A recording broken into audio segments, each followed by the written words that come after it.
We're going to call this meeting to order now. It is 6:33.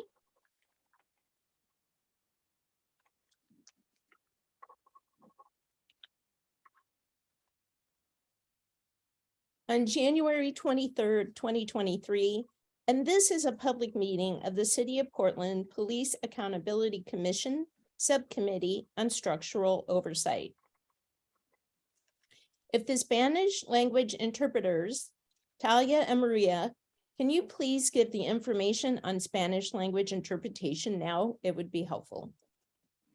Muy buenas noches a todos. Vamos a empezar esta reunión hoy día a las 6:33 de la tarde, el día 23 de enero del 2023. Esta es una reunión pública de la ciudad de Portland, de la accountabilidad de la ciudad de Portland. Thank you so much. The city also offers ASL interpretation, which is being provided by Mary and Tara. Please pin their video feed to see their interpretation throughout the meeting. The closed captioning is turned on in Zoom as another means of assistance, but please note that this is an automatic captioning service and it is not always accurate. The city supports access to meetings of the Police Accountability Commission and can provide other language support as well. Please email in advance of future public meetings, either as a response to a public meeting notice or directly to policeaccountability@portlandoregon.gov. to ask for other assistance, other access assistance, including interpretation into other languages. This meeting is a public meeting subject to City of Portland Administrative Code and Oregon state law and is being recorded. For this meeting, the chat function is enabled for commission members to communicate with each other. Members of the public will be able to ask questions using Zoom's Q&A feature. As the commissioners are presenting and or discussing things, if attendees have questions, please feel free to submit them through the Q&A. We hope to use this feature to help guide our conversations during the meeting and future meeting agenda topics.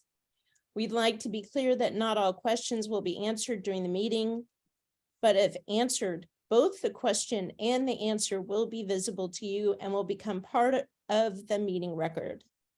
To access this feature, just click on the Q&A icon in the middle of your screen. Now I would like to turn the meeting over to the co-chairs for the land acknowledgement. Hi, everybody. I'm Debbie Iona, one of the commissioners and the co-chair of the Structural Oversight Subcommittee. I'm joined in that in our co-chair role by Faith Aiken, Commissioner Faith Aiken, and she will be doing some of this introductory stuff after I'm done. So here's our land acknowledgement.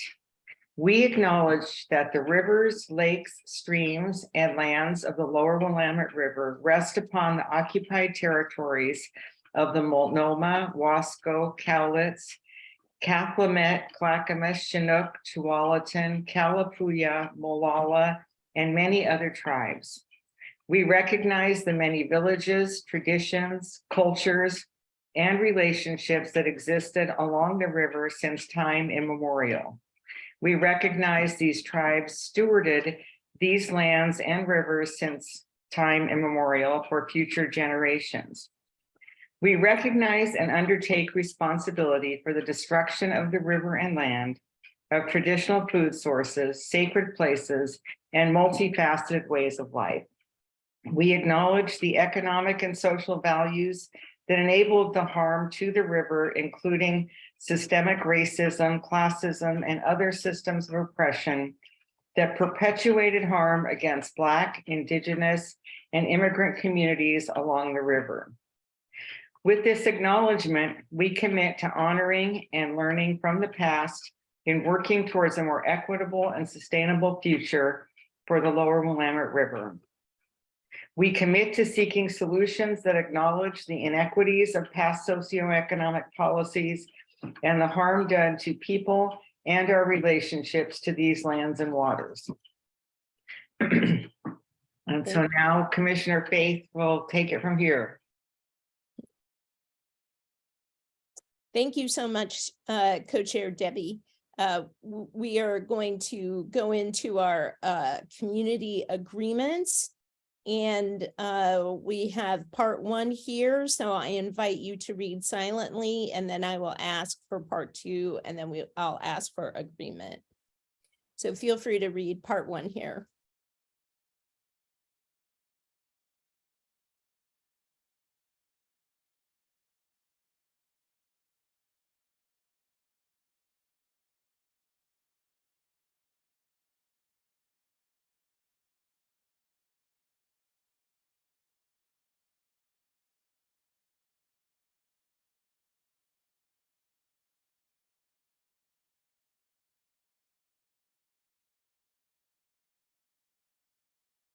Next slide, please.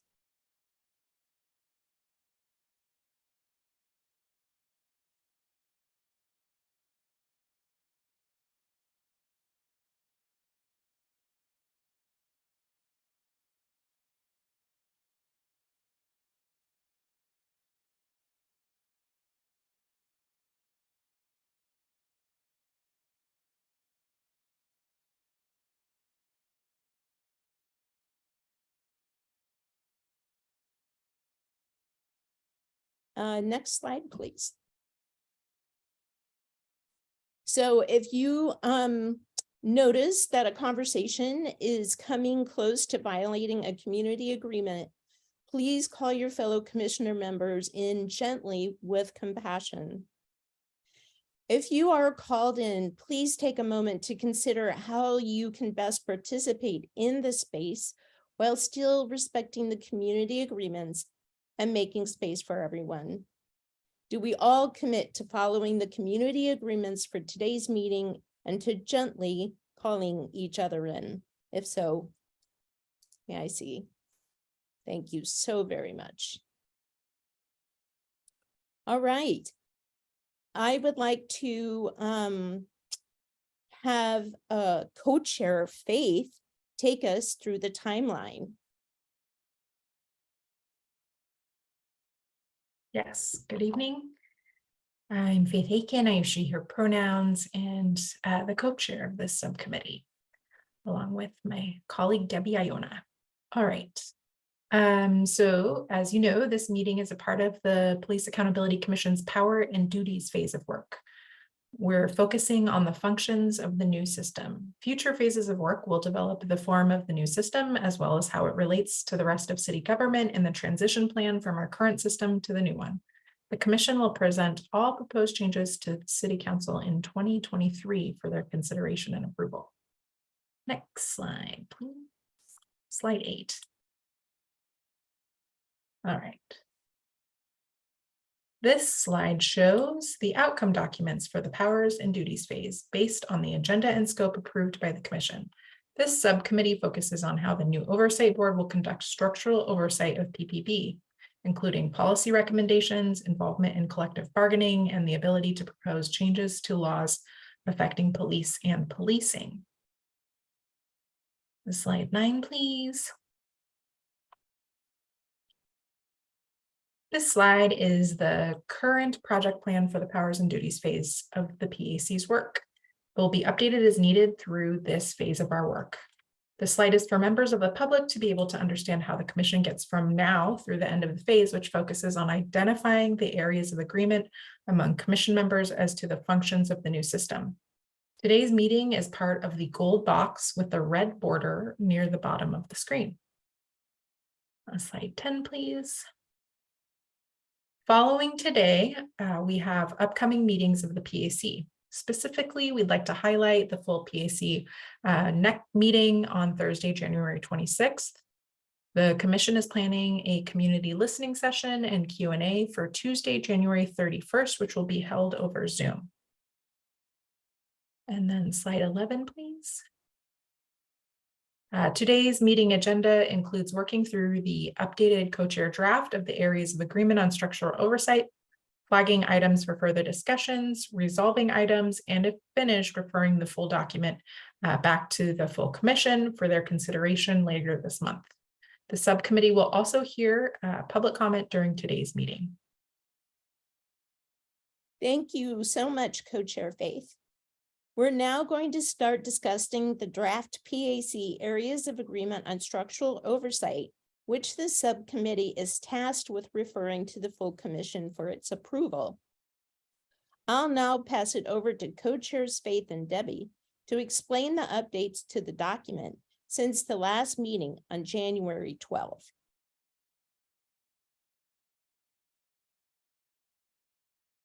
Did you want me to do that, Co-Chair Faith? Okay, yes. So since our last meeting, there have been some changes made to the document, nothing especially significant, but also though there was some changes in the formatting from the one that went out a couple days ago, and Samir really fine-tuned it in the last several hours, and so hopefully the way the formatting works will find easier to read than the earlier version. So here's the table of contents. There's letters have been added and numbers. And then I think we can scroll down to the introductory part and start reading through. I think what we'll do is like the other subcommittees have done, we'll just read out loud the passages and then pause and have people make comments and ask questions, and then we'll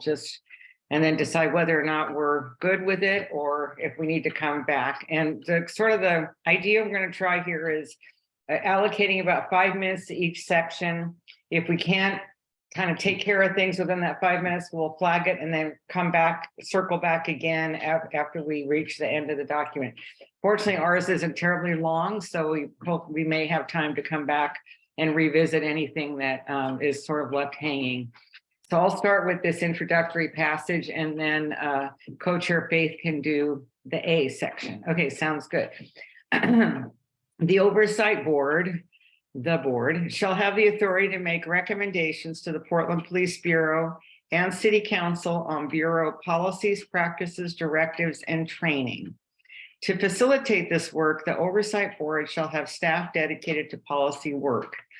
This document outlines how policy recommendations are initiated, presented, adopted, and implemented. The public will have the opportunity to comment on all policy recommendations during development and before adoption. Okay, so any questions or comments on this section? Okay, if you're okay with it, maybe give a little and we can move on. Okay, thanks. Not that I can see everybody, but hopefully, Dr. Moses, if you noticed anybody not saying that, you'll let us know. Okay, Co-Chair Faith. Yeah, thanks. Okay, so we made it through the section A in completion last time. So there are some things that are unchanged, but I'll read those all aloud. So section A, and thank you again to Samir, who really did a good job kind of reorganizing this in a maybe more thoughtful way. Initiation of policy recommendation process. So the policy recommendation contents. A policy recommendation shall identify the body to which the police change is being recommended. For example, is it the PPB, City Council, or the mayor? A recommendation will include an outline of the new policy or policy change being recommended. The recommendation will direct the board, staff on any additional action it considers necessary to advocate for the policy change, e.g. advocating with elected officials, convening stakeholder groups, etc. Before we move on to the next section, is there any strong opposition around this wording or this sentence? Go ahead, Samir, staff. I just wanted to check. The only change here is this, and I've been viewing some of them as typographical and not necessarily in need. So you're welcome to take a vote if you think it's big enough to not be considered typographical, or take a request for consensus, I should say. I feel like this is typographical, so I'm going to move on. We agreed to this wording prior, so let's keep it rolling. A2. Scope of authority in formulating policy recommendations. So you can see that the headers have changed, and I'll read it aloud. The Oversight Board shall have the authority to engage in independent analysis of police data related to any policy practices or procedures. The board may access city audit records. The board may review current policies and propose new policies or modifications to existing policies based on any information or materials they deem relevant. The board may make policy recommendations based on individual misconduct cases. The board may make policy recommendations based on its review of complaints and closed misconduct investigations. The board will have the authority to hire independent experts when needed. I think the only change here is taking away the numbered section of independent analysis. I'm going to assume that the board and will versus shall are typographical. So I know Co-Chair Debbie sent the draft out yesterday, and want to check in with my colleagues on kind of the change of the structure of the document, if this is making sense and tracking to what we originally agreed to a week and a half ago. Or are there any objections to the new structure? I don't see any objections. Great. Okay, let's move forward.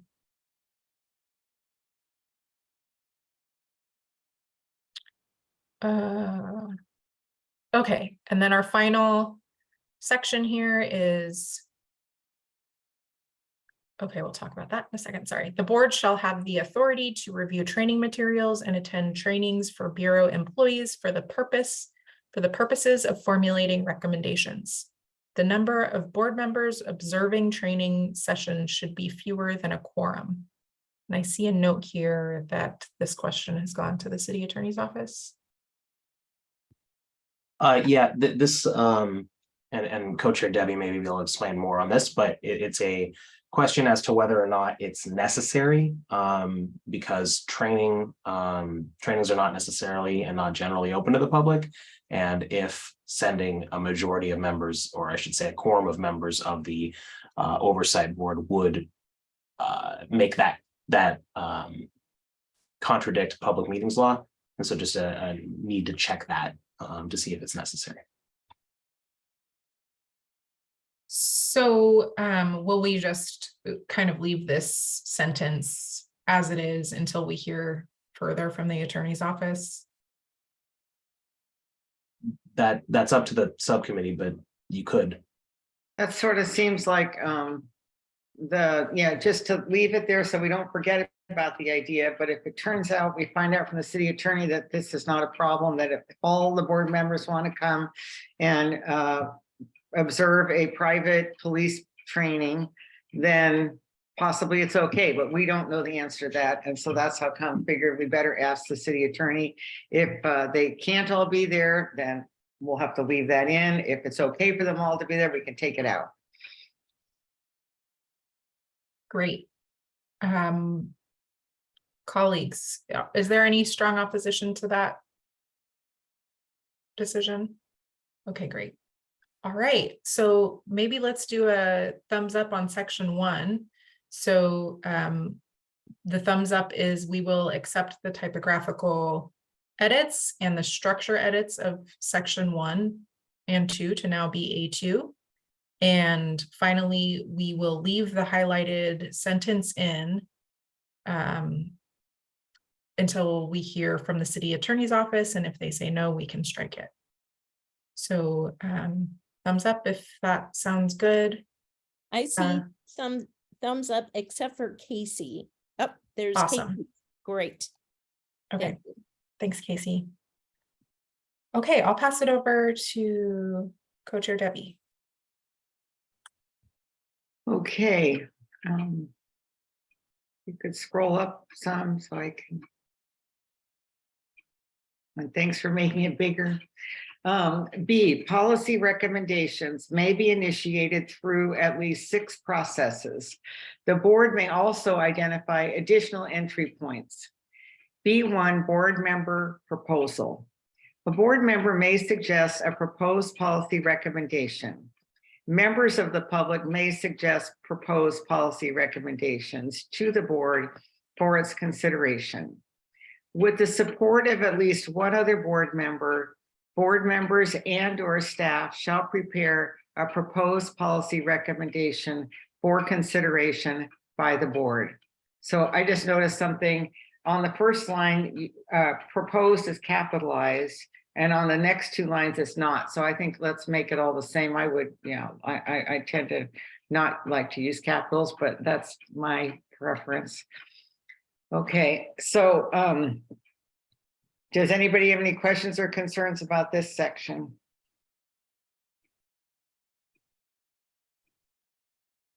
Okay, so now are we gonna, I forgot how you did it, Co-Chair Faith.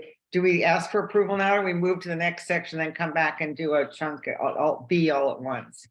Let's do B all at once, because I think we actually made it through B the last time. I like it. Okay, good. So let's do B2 then. Commissioner Debbie, Co-Chair Debbie, you can say, can we move on? Oh, can we move on? Can we move on? Yeah. Okay, And so then that's a question, and then people have to react, yes or no. okay, can we move on?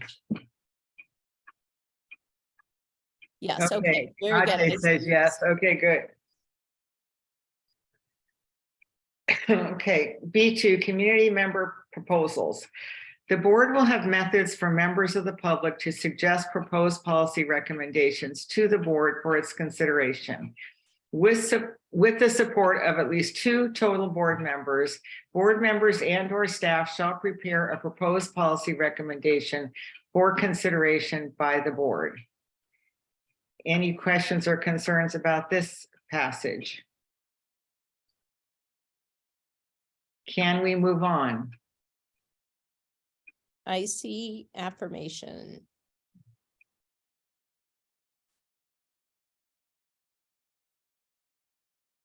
Okay, agency, B3, agency policy review, initiation and auditing. Board staff may also initiate policy review, including through auditing completed misconduct cases.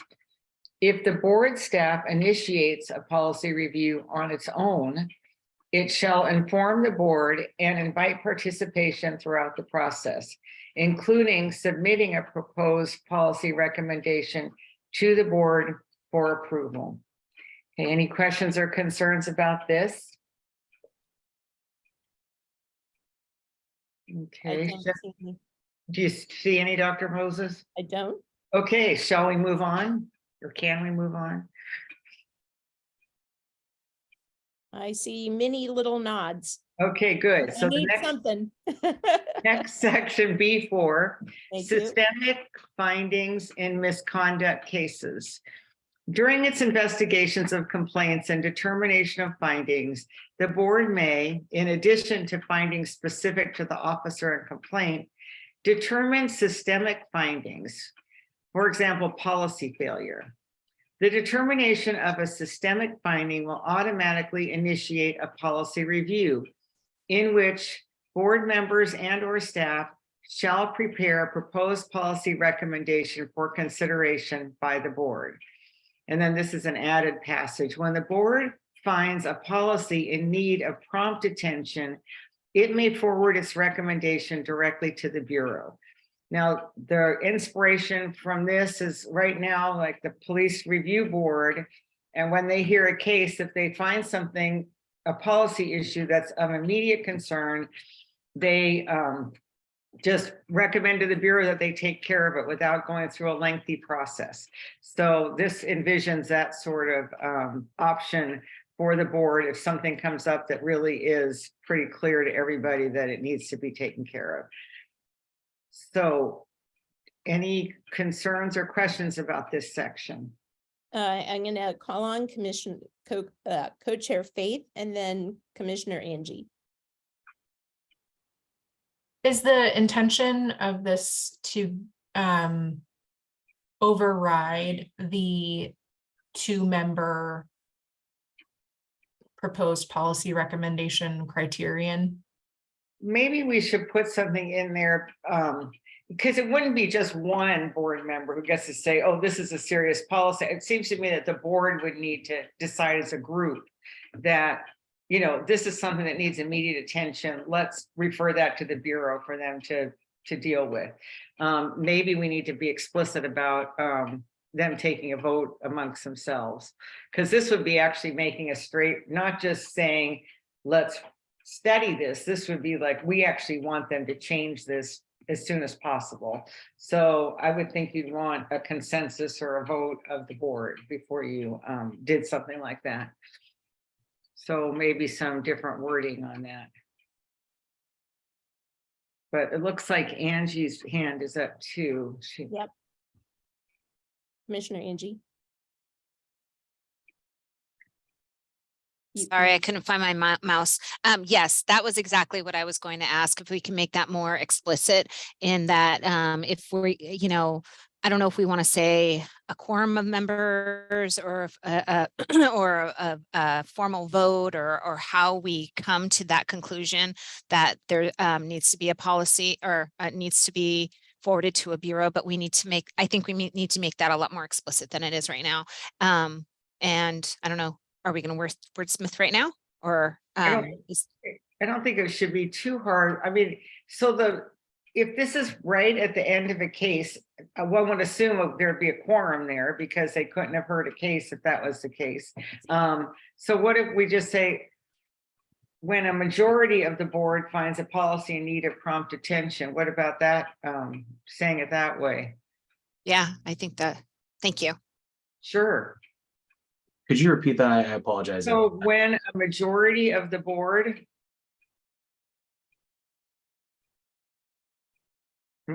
we can think again about it, but if that looks good or not.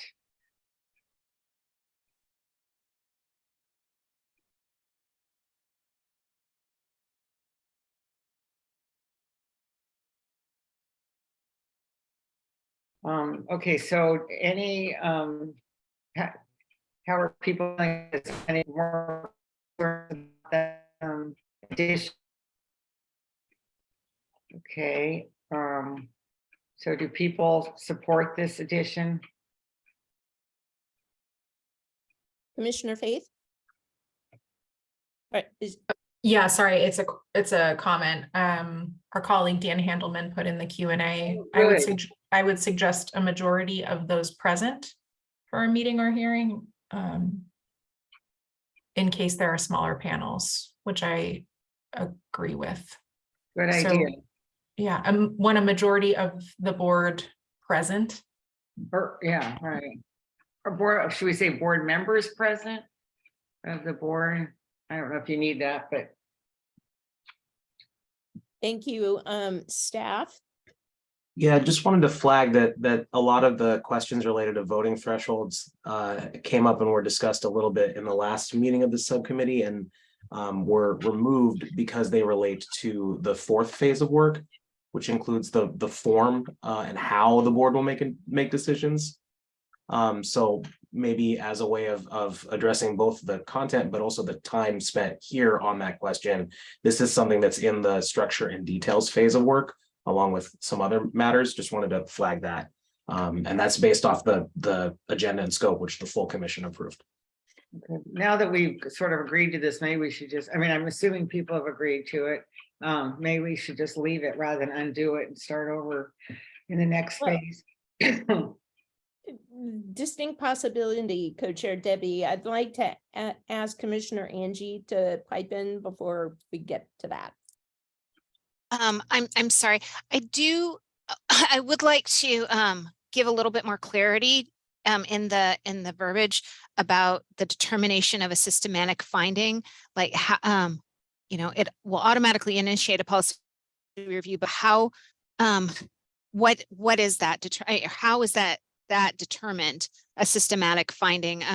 Does that mean, I mean, I know that there's going to be investigations and the entire board thinks that there's a systematic finding or a determination of a systematic finding or a policy failure. I'm a little fuzzy on how we get to a systematic finding. And I'm sorry, I don't mean to be difficult. I'm just trying to make it as clear as possible. So when future people are reading this, it makes complete sense to them.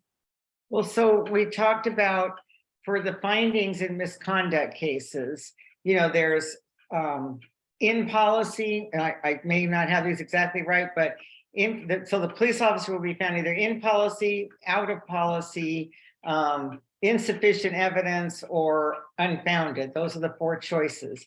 But then there's these extra things that you can add on that are more policy related, that kind of are sort of an overarching issue related to the incident. So policy failure would mean that, okay, the officer maybe you've decided maybe that the officer did what he's been, what the complainant has said he did. However, now that we've looked at this case, it's pretty clear that there's something wrong with this directive. And that's what really needs to be fixed, in addition to whatever accountability there is for the officer. And I forgot all of the choices, but there would be like policy failure, supervisor failure, communications failure, training failure, and there's another one. And so that's in a different section of a different subcommittees working on that. But I think it's the officer accountability one. So those higher level then determinations are the kinds of things that would inspire a further examination of, like, maybe the training needs to be updated or fixed or adjusted based on what you learned from this incident. So does that make sense, Commissioner? It does. Could we say something to the effect that when the board has a determination of a systematic finding, this will automatically initiate or something to that extent? Because just saying the determination, I don't know. I know that it's by the board. I'm just trying to figure out a way to make it more clear to future people reading this. When the board determines systematic finding or determines a systematic finding, something to that effect. I don't know. I'm not great at writing policy. I'm not a policy writer 99% of the time. So, if somebody else has a better, more clear way of stating that, I'm just trying to figure out, if I'm finding it a little bit tough to understand and I'm immersed in this right now, I just want to make it as clear as possible for future people. Thank you, Commissioner Angie. So what if it says, when the board makes a systemic finding, that will automatically initiate a policy review in which board members and our staff prepare a proposed policy recommendation for consideration by the board. Commissioner Angie, what do you think about that wording?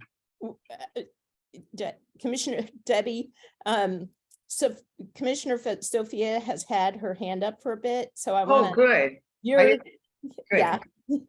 Sorry, I can't. You just like, I know, I hear you guys talk about this. I'm in the same boat. I can't see everybody. Right, so. right. Yeah. So I'm going to go to Commissioner Sophia, and then I'm going to go to staff. So I guess I'm a little late, so I kind of have 2 questions or two things. I think I'm going to start where Commissioner Angie left off. And maybe I'm going to try and help wordsmith it. Maybe let's see if I can take a stab at it. When a systemic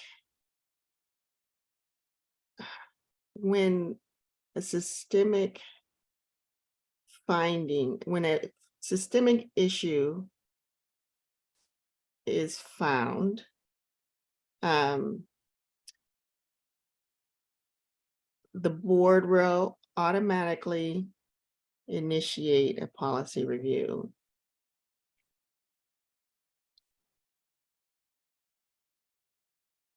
So I'm gonna, thank you so much, Commissioner Sophia. I'm gonna go to staff. Okay, Thank you. So the thing that may be helpful to know here is that collectively, these are all areas of agreement that relate to the powers and duties of the oversight board. And in the officer accountability section, there is a very detailed overview of how the oversight board will make findings. And included in that are sort of two categories of findings, as co-chair Debbie mentioned. One is the findings that relate to the individual complaint, whether a finding is in policy, out of policy, and there are different terminology there, but also whether or not, and these are sort of optional, additional, non-exclusive findings to apply the systemic findings, or what's being called here systemic. So the details of all of that are clarified there, as well as noting that the board applies those, or subsection thereof, as the case may be. And so that may be helpful to know that when this entire phase of work is done, there will be a collective of documents that explain it. And so the way that it was talked about there, because the same question came up in the officer accountability subcommittee, what happens after this? How does that get resolved? And it was essentially, this is the beginning of the transmission at that subcommittee of the finding, and this is after receipt. What happens at this subcommittee was sort of the way that it was mentioned there. That may be a helpful frame of reference for this. So I'm taking away that we don't have to wordsmith this into great detail. So- Yeah, that might have said that too subtly, but yeah, it's yes. Okay, then- Okay, Commissioner Sophia, and then co-chair Debbie. okay, okay. My other point was in the highlighted area. I know like I said, I ran in a little late, but what the concern was for me is like, why do we have to have a majority? I mean, when the board makes a decision, can't we just say the board made a decision? And that's the way our rules. I think Samir, I remember hearing him saying something about the rules for majority, and so I was just thinking maybe we don't even need that at all. We just say when the board makes the decision. So it doesn't matter if it's the majority, because whatever the board decides is what the board decides. And how they decide is going to be decided later. in Right, yeah. Phase Thank you. 4. Okay, thank you, that's all. okay, well, and if any of you have been looking at the Q&A, Mr. Delgado, who's a Citizen Review Committee member, and I imagine has served on the Police Review Board panels, points out that at the Police Review Board, sounds like all it takes is one person to bring up a policy issue. So of course, the majority of those are police, which maybe makes a little bit of a difference about whether you want to have just one person. So maybe we should go with Sophia's suggestion that we don't even say, just say the board. But again, I want to hear other people's comment on that, because we could just say, when the board finds a policy and need a prompt attention, it may forward its recommendation directly to the Bureau, and then let the board figure out how they want to do that. Co-chair Faith, and then I'm going to suggest that we put a pin in this if we can't come to closure and move on. Yeah, I agree with that recommendation from Commissioner Sophia, and I think we can work out some of these smaller pieces in the structures and details phase of the work. Okay, does anybody have any objection to that? Of just leaving it the way it is and let somebody else figure it out later? Shall we move on? Okay.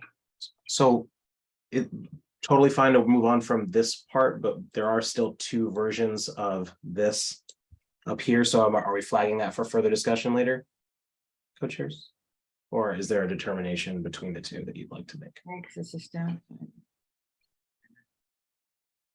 So what do you think, Co-Chair Face? Should we just leave this whole B4 behind and come back? Yeah, this feels like a small decision. Can we just decide right now? Because I'm this is okay just with sort of that, like yeah. a phrasing. Okay, When a systemic issue is found, the board will automatically initiate a policy review. That makes clean when the board makes a systemic finding. I think option 2 to me is a little more clear. That would be my Okay. recommendation. good. Are folks good with option 2 in the language? Okay, great. I see support. Yep. Option 2. Okay, good. Thank you, Co-Chair Faith. Okay, what are we on now? B5.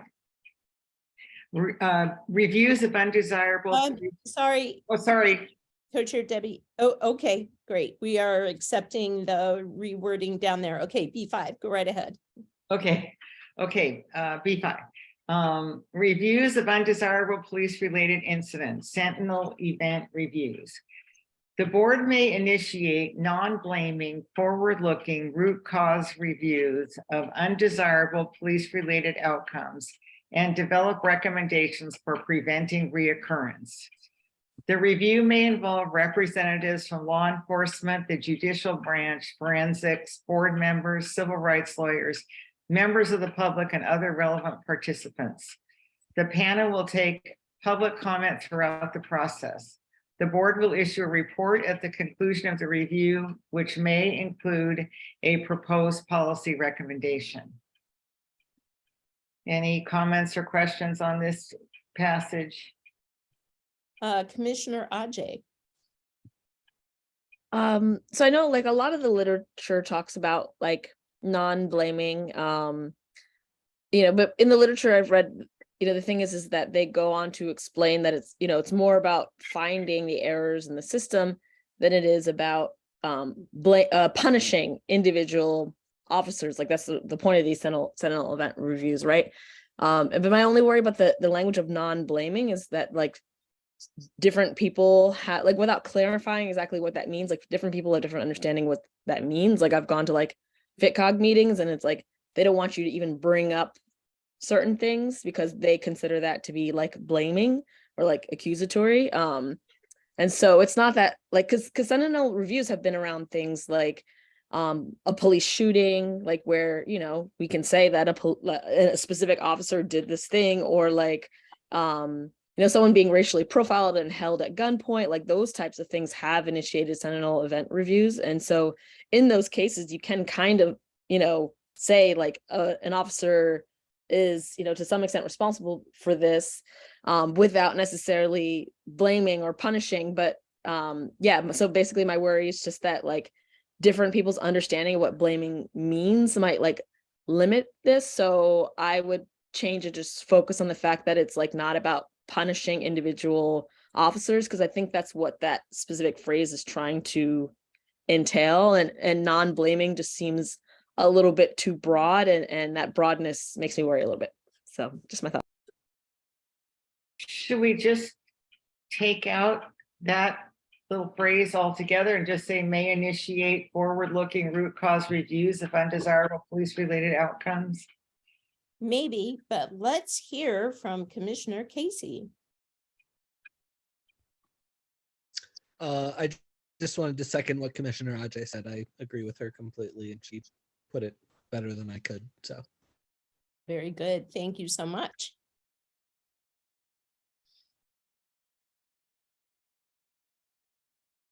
So Commissioner Ajay, do you want to qualify the non-blaming term or just get rid of it altogether?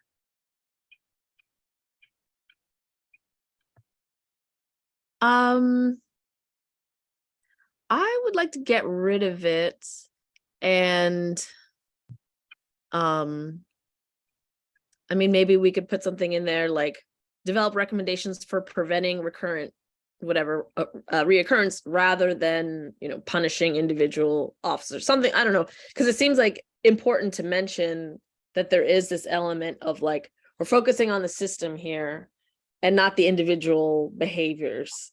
And so it seems like we want some way to reference that. But also, yeah, I don't know. Does So what anyone if you put a comma after reoccurrence and said, rather than finding individual responsibility or blame? yeah, like rather than, yeah. I mean, Or punishing individual officers, so I don't know, something like that, whatever, y'all wordsmith it. rather than, okay.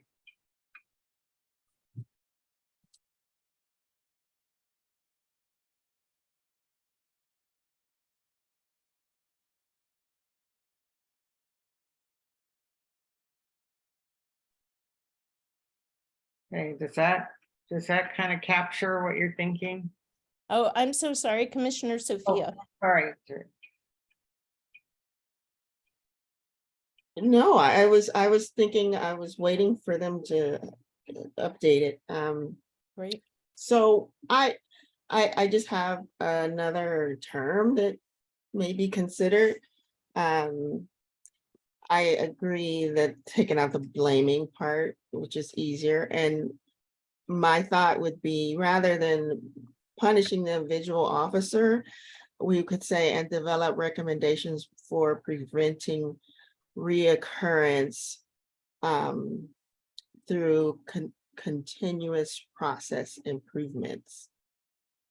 I don't know if that makes sense to folks, but that's my thought. Thank you so much.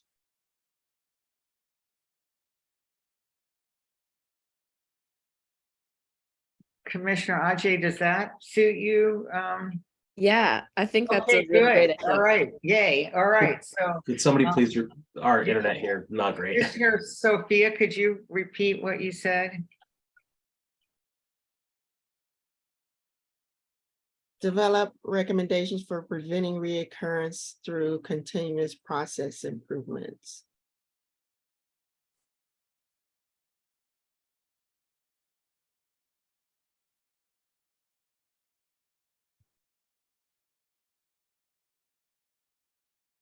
Okay, so now we have a revised paragraph here. Any more concerns or changes anybody would like to make right now? So, and do we ask now, are people okay with this? Does anybody have any strong objections to this change? Does anybody, what's the other one? Are people in General agreement? agreement. Yeah, okay. Thank you, Dr. Moses. Sure. Okay. So it looks like I saw a lot of these kind of hands. Okay, good. So I think shall we move on? You got it. You're in the flow. Catching on finally. In the flow. No, it's good. Okay, so then we're on B6 now, directive review. Oversight board participation in development and review of police bureau directives process should be incorporated into the PPB, Portland Police Bureau review schedule, and include consultation with the public. This should include realistic timelines based on the oversight board meeting schedule and an obligation for the PPB to respond to oversight board recommendations, with city council having the final say. The board shall have the authority to request off-schedule reviews of directives. Thank you, Commissioner Debbie. Commissioner Angie. Mute, sorry. I just put some information or some in the chat for the hosts and panelists. I feel like this is a lot more passive than I would like it to be. I would like it to be more stating myself, I would like the board to be facilitating the development and review process. So, or I'm sorry, the directive review process. Wait, the board participating in development and review of the, for the directive review process. So I put I typed something into the chat to the to the extent of like how it's a lot less, making it less passive and more the board's responsibility to facilitate that process and be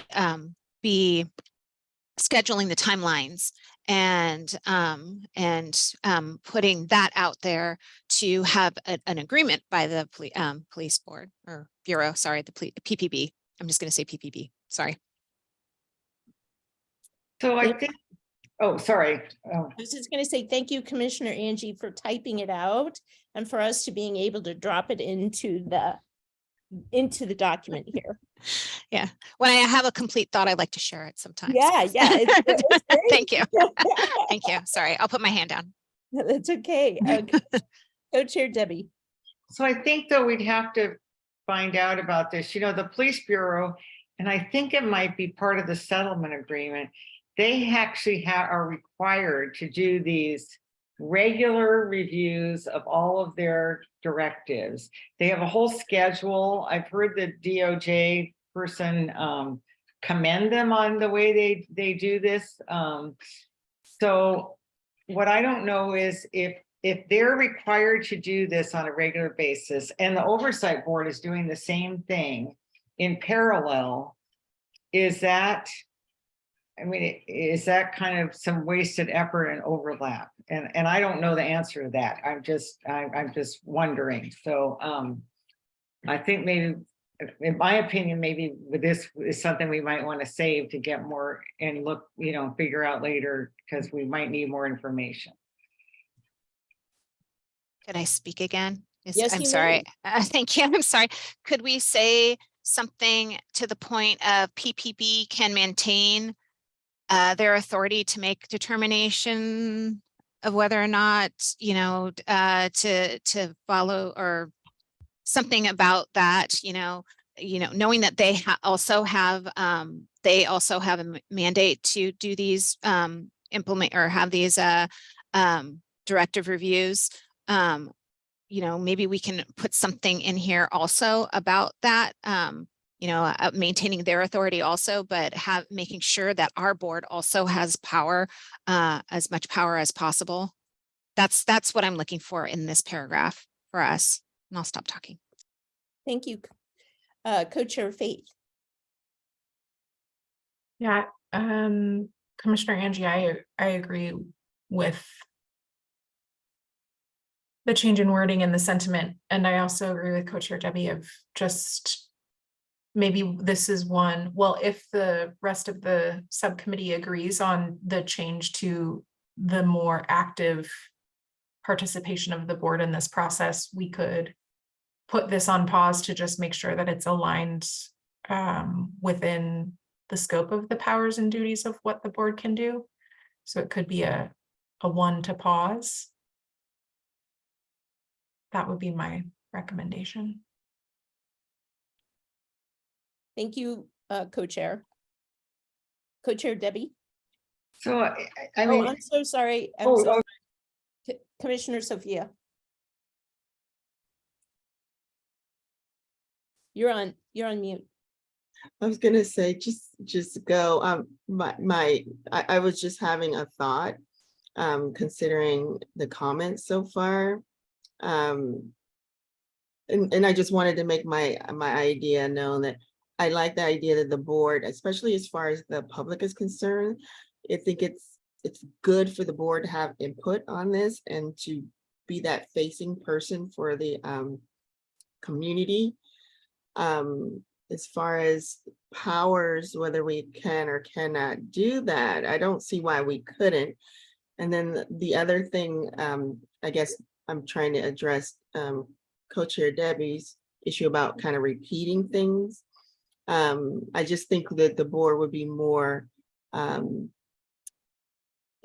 would be facilitating more of the community's involvement. That's the way I kind of look at it, instead of it being more of a repeating the same type of thing. So that's just a couple comments I had before you make yours, Debbie. Thank you. Thank you, Co-Chair Debbie. So Co-Chair Faith, were you going to refer to Commissioner Dan's comment in the Q&A? Yeah, I saw Dan's comment around what the charter authorizes in the board of the board. So I guess I would kind of still stick to the original recommendation of conceptually we're in agreement. We want to check that this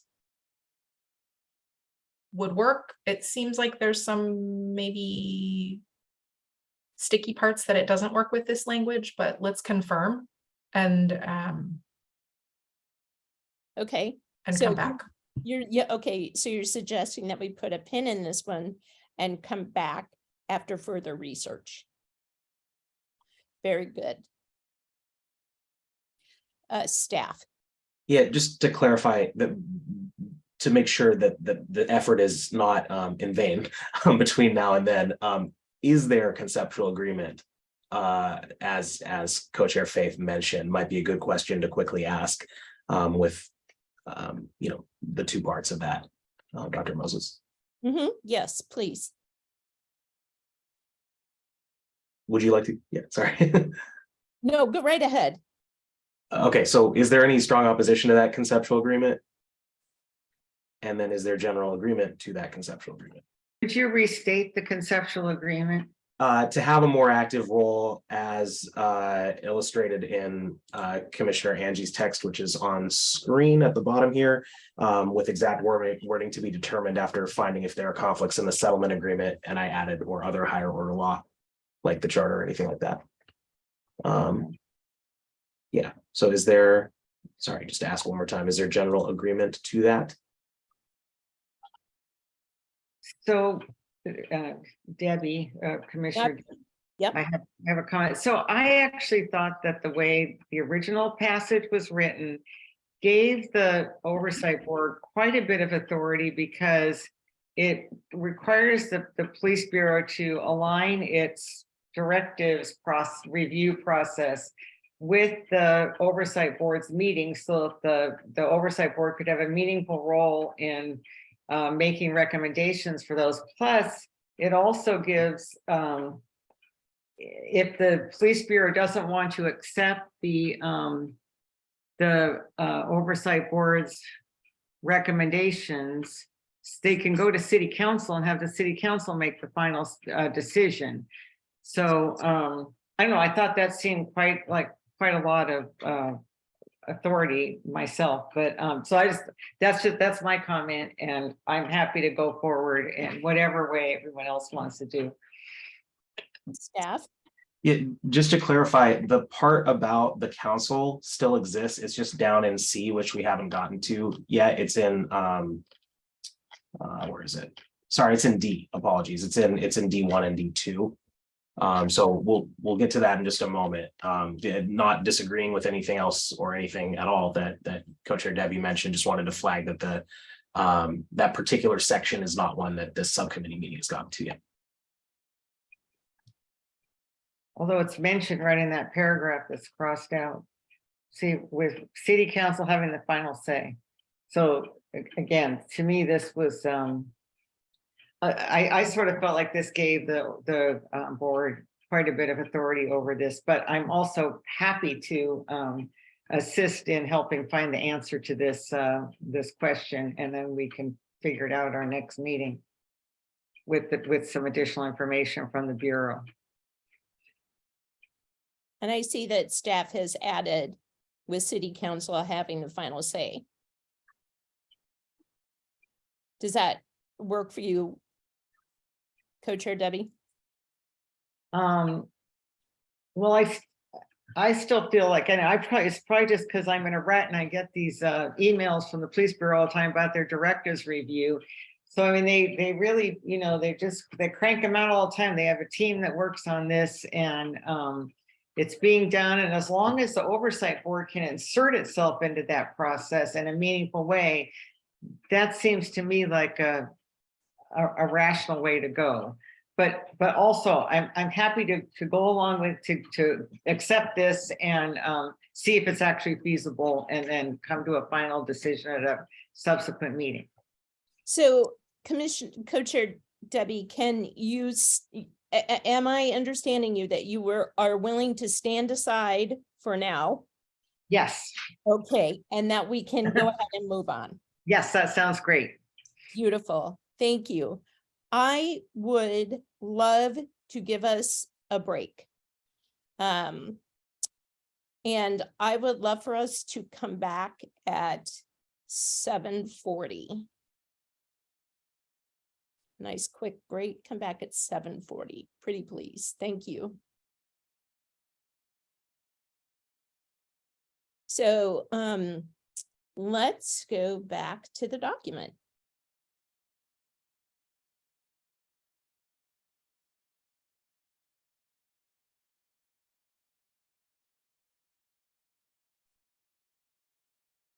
Okay, I think we're now to section C.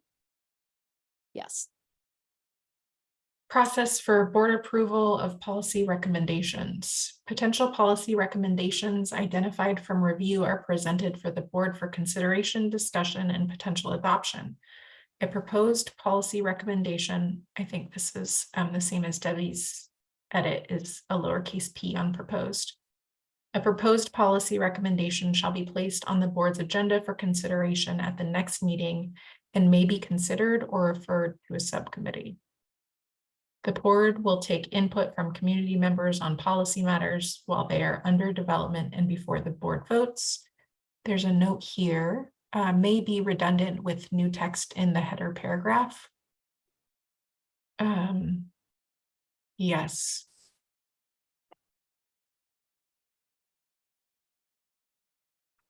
So the header paragraph now says the public will have the opportunity to comment on all policy recommendations during development and before adoption.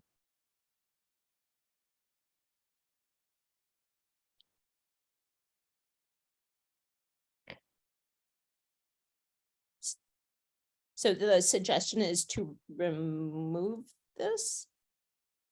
Staff, No proposal at present, just wanted, this is my note to clarify. There was a proposed addition to the text and I wasn't sure if it was designed to replace this or just add to it. So we already kind of saw the first part of that get added, but the question remains and just wanted whichever co-chair or co-chairs had proposed the addition to clarify that. And can remove the comment. thank you. I kind of like it being additive, like let's just really hammer it home. Cool. Great. Thanks for clarifying. Thanks, Samir. Any opposition to moving forward? Cool.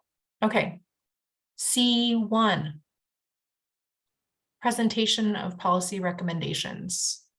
Proposed policy recommendations shall be presented to the board as well as any findings regarding independent analysis, review of training materials, directives, investigations, sentinel event reviews, agreements that may be necessary to inform the board's decision on the lowercase p proposed policy recommendation. The board may request whatever additional materials and research it believes is necessary to help make an informed decision on the proposed policy recommendation. So the potential change in this section is the removal of and collective bargaining and replacing it with agreements.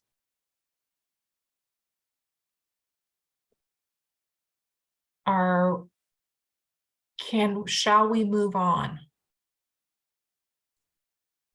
Dr. was muted. I'm so sorry. Oh, okay, great. I saw some finger wavies to move to C2. That we're good. Yes. Okay. Oh, I was just going to say capital B for board in the last sentence. Ooh, thank you. Yeah, thanks. C2, adoption and rescinding policy. Is rescission, adopting and rescinding? I just think those tenses are funny. Sorry, adoption and rescinding policy recommendations. The board shall make a formal decision to adopt or not adopt any proposed policy recommendation that is put before it. The board may also make a formal decision to rescind or not rescind previous policy recommendations. Thank you. Rescission.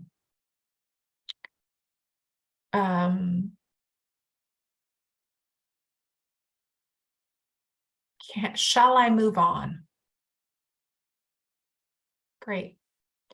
C3. Communication of approved policy recommendations. The capital A, capital P, capital R on this title. Thank you, Samir. The board shall publish policy recommendations on the board's website and other relevant platforms such as social media.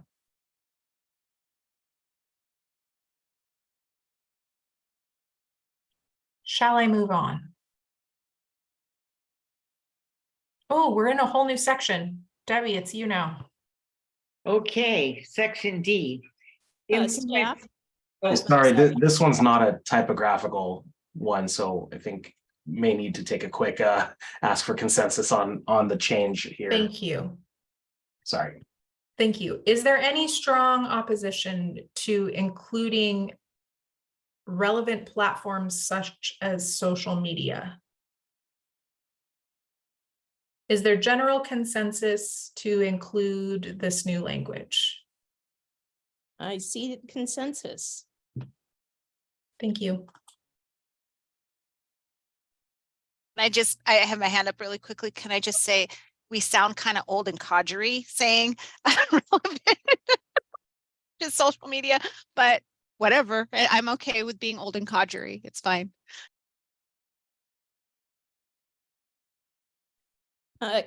Commissioner Ajay. I was just also I just thought of just now, like like, are there specific apps or anything that like the I'm trying to think of like software, like would this include software as well? Like if there's any kind of software that they have that that has any kind of like, is there anything that they might have to like log into, or like, you know, I don't know if there's any kind of I know they have some like mobile computers and stuff like that, so I wasn't sure if they publish things also on specific software that's not like a platform, that's not SaaS basically, you know?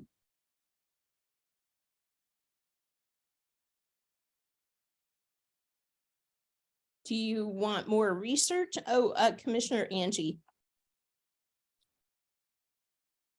I understand what she's saying. I maybe list servers. That's the only thing that I'm thinking of. That's not a software though. But I appreciate that you said that's not SaaS. So yeah. Anyway, it's not important. I should not have said anything. I'm sorry. I just thought it sounded funny. I know my 17-year-old daughter would be like, "What are you saying?" But anyway, because it's saying relevant platforms such as social media, or I think we could just stop at relevant platforms. So anyway. Thank you so much. Commissioner Casey. I was just going to say something very similar. I think that with the way that technology and communication move, we don't want to use too specific language here. So I think relevant platforms, or even just any means to inform the public, as broad of language as possible. Okay, great. So is there any strong opposition to taking out such as social media? Is there general consensus to shortening it to and other platforms? I see general consensus. Other relevant platforms. Thank you. Are we doing it again? Because I didn't say the word relevant, I think. And other relevant platforms. Thank you.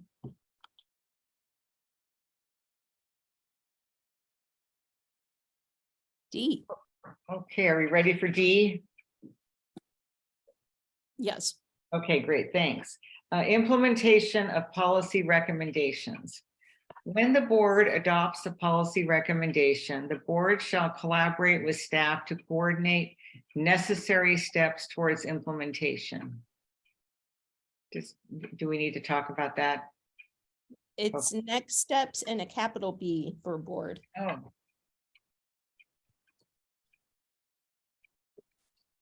Okay, good. Okay. D1, required response from Portland Police Bureau. When the board recommends a change to Portland Police Bureau policy, the chief, after reviewing a policy recommendation, shall respond promptly to the board in writing, but in no event more than 60 days after receipt of the recommendation. The response shall indicate what, if any, policy or procedural changes are to be made. And then the next paragraph comes straight out of the charter. The Portland Police Bureau shall consider and accept or reject all policy or directive recommendations made by the board. If the Portland Police Bureau rejects a policy or directive recommendation, then at the request of the board, City Council must consider and vote to accept or reject the policy recommendations received from the board. Council's decision will be binding on the Portland Police Bureau. So is that all that's in D1? Okay, good. So does anybody have any questions or concerns about this particular section, D1? Okay, and then any strong objections to D1? Okay, what am I, is there general agreement that this is okay the way it is? Okay, thank you. So shall we move on? Very good. Yes, nice job.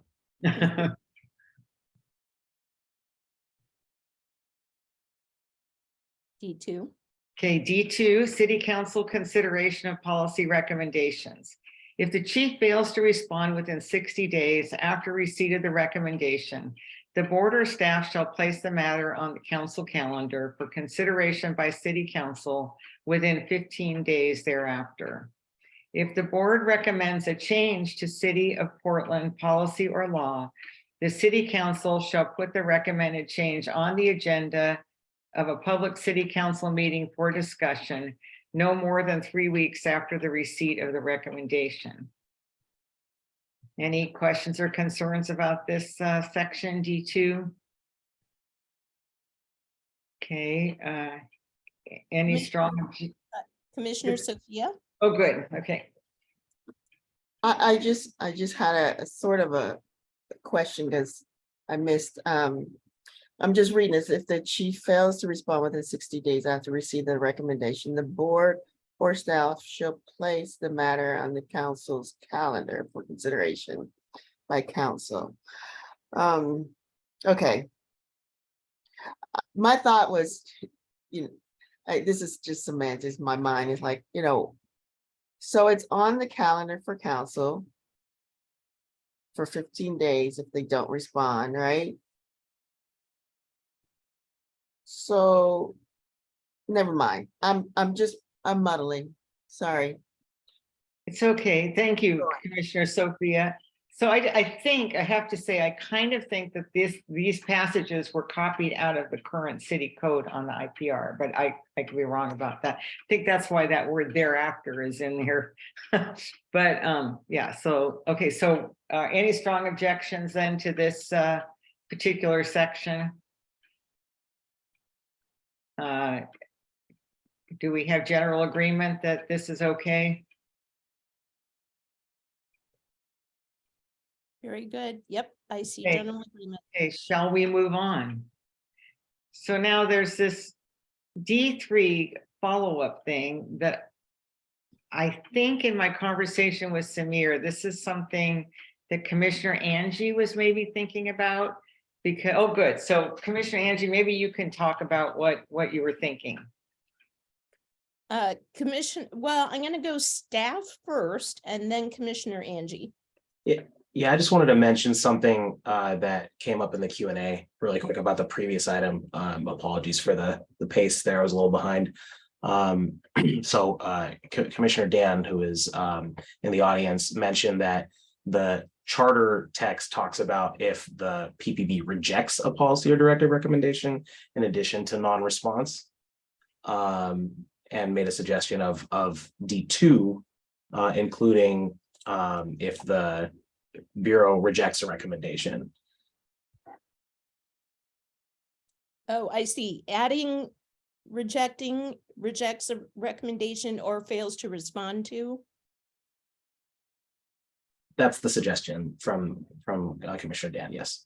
Could we say if the chief rejects or fails to respond within 60 days after receipt of the recommendation? Okay, yeah, all right. I was thinking maybe you could even just say rejects or fails to respond, but maybe it's better to be really clear and say it twice. Yeah. Okay. I'm gonna go Commissioner Angie and then Commissioner Sophia. You're on mute, Commissioner Angie. I'm so sorry. Mine is related to D3, not D2. So thank you. I'll wait. I'm sorry. That's okay. Commissioner Sophia? If you're speaking, you're on mute. Okay, now you're off. I'm still muddling over this because I'm trying to figure out what happens to them. I mean, it's if they don't do it, if they reject it, it goes to the board. If it goes to the board, they'll talk about it on the council in a few weeks.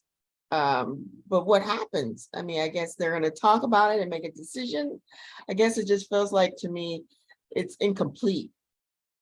There's no resolution here. It's talking about if it doesn't do this, we do that. If it doesn't do that, then it kind of ends.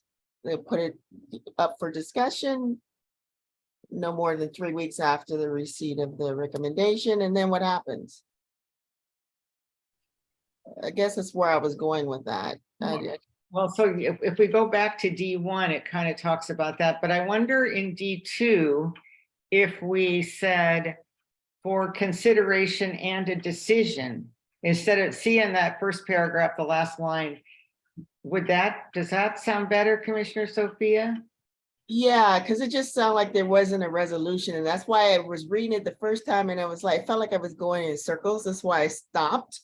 Yeah. And I was like, let me just read this again and make sure I'm understanding it. So thank you. That makes more sense. Yeah. Then it's very clear that we're expecting them not to just talk about it, but to actually, make a call and say, the board's recommendation wins, or we're going to reject the board's recommendation and we're going to stick with the chief. So it'll be the ball will be in the city council's court and they will decide. So that seems clear to me. So, yeah. Okay, are people okay with this change? About any strong objections to adding the and a decision? Okay. Oh, and the phrase rejects a recommendation. Those two phrases that got added. Any objections to those? Okay, and then are people in support of those changes? I see support. Okay, good. Now shall we move on? Yes. Commissioner Angie, do you have a question? And now you want to go to D3. Beautiful. Yes, that's what I wanted to have some discussion on D3. I don't need to start it, and please, Commissioner Debbie or Commissioner Faith, start if you have something to start, or I can start, whichever. In my view, it'd be great if you started. I know when I talked to Samir earlier, he was saying this was an idea you had in your head. So it'd be great if you could share what you were thinking with us. Thank you. Right ahead. Thank you so much. So my concern is in having had some experience with policy writing or in, with that type of thing, that background, that policies are written And then they are implemented in a way that was completely not intended. And so that's where this is coming from, because I want the board to have the power to write the policy, but then to also go back and check and make sure it's being implemented in the way it was intended to be implemented. So that's where this is coming from. And I don't know if I wordsmithed it in the correct way, but if everybody can take a look at what is here, and you know, maybe this can be a starting point. But my main concern is making sure that it's implemented the way that it was intended to be in. Co-chair Faith.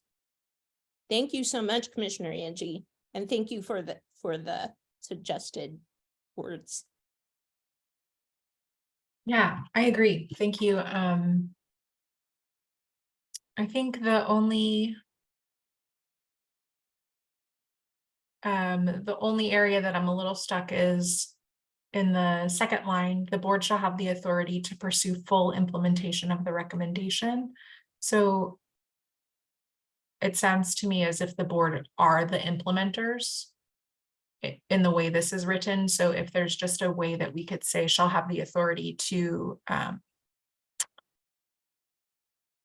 have visibility into the Pursue accountability. Of the implementation. Okay, so the board shall have the authority to pursue accountability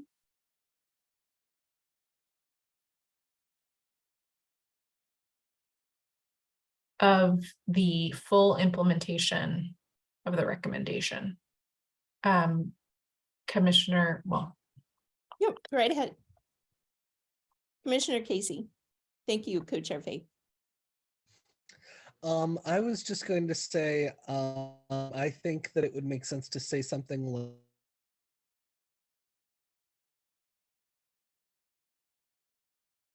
I'm sorry, Commissioner Casey, your internet dropped out and we can't hear you. So could you possibly put it into the chat, what you were going to say?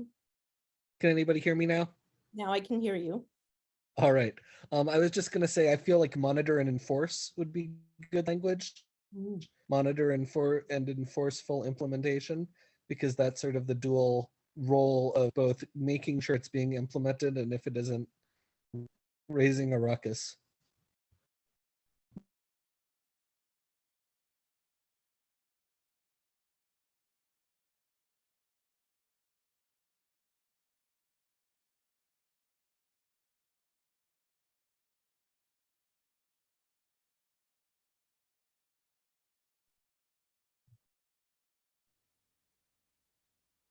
Co-chair Faith, is this your?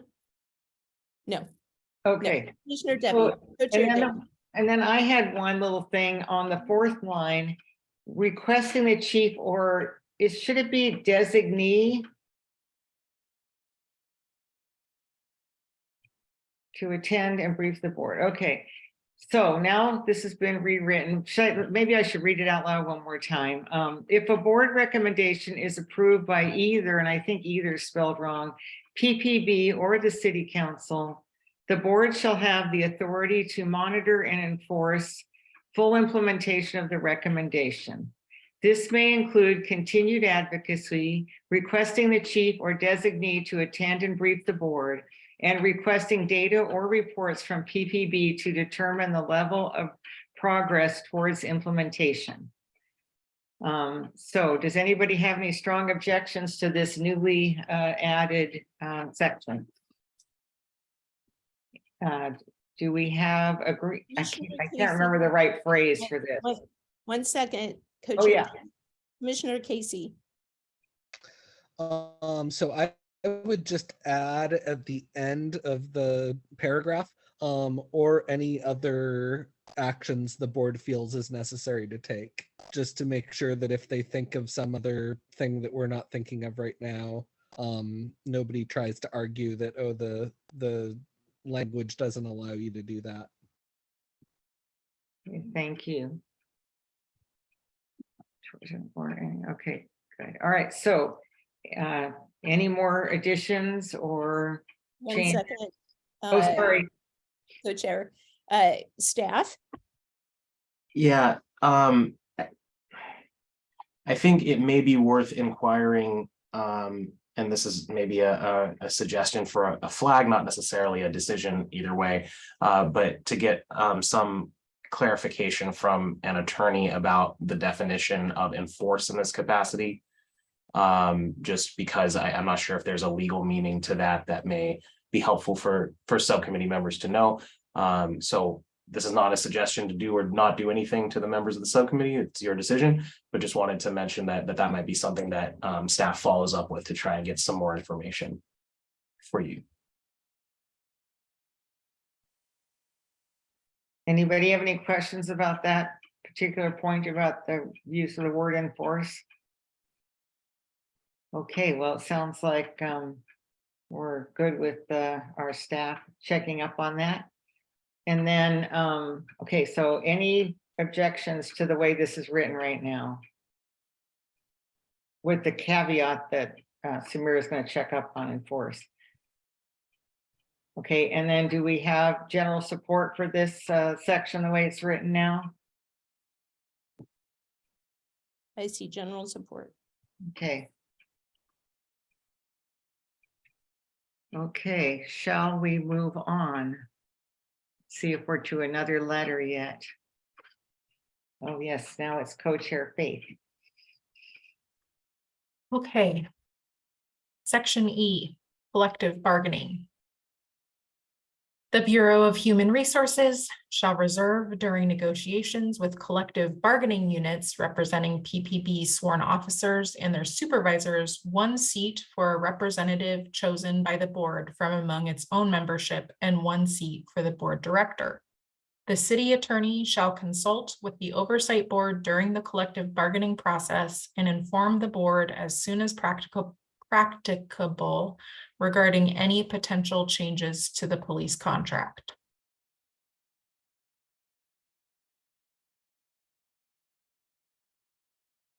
Is there any discussion for this section?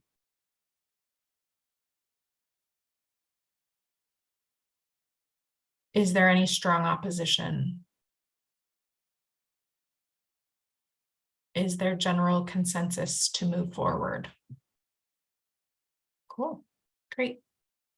I can keep going for a second, Debbie, since you took that long one. It sounds good. Okay, section F, PPV budget review.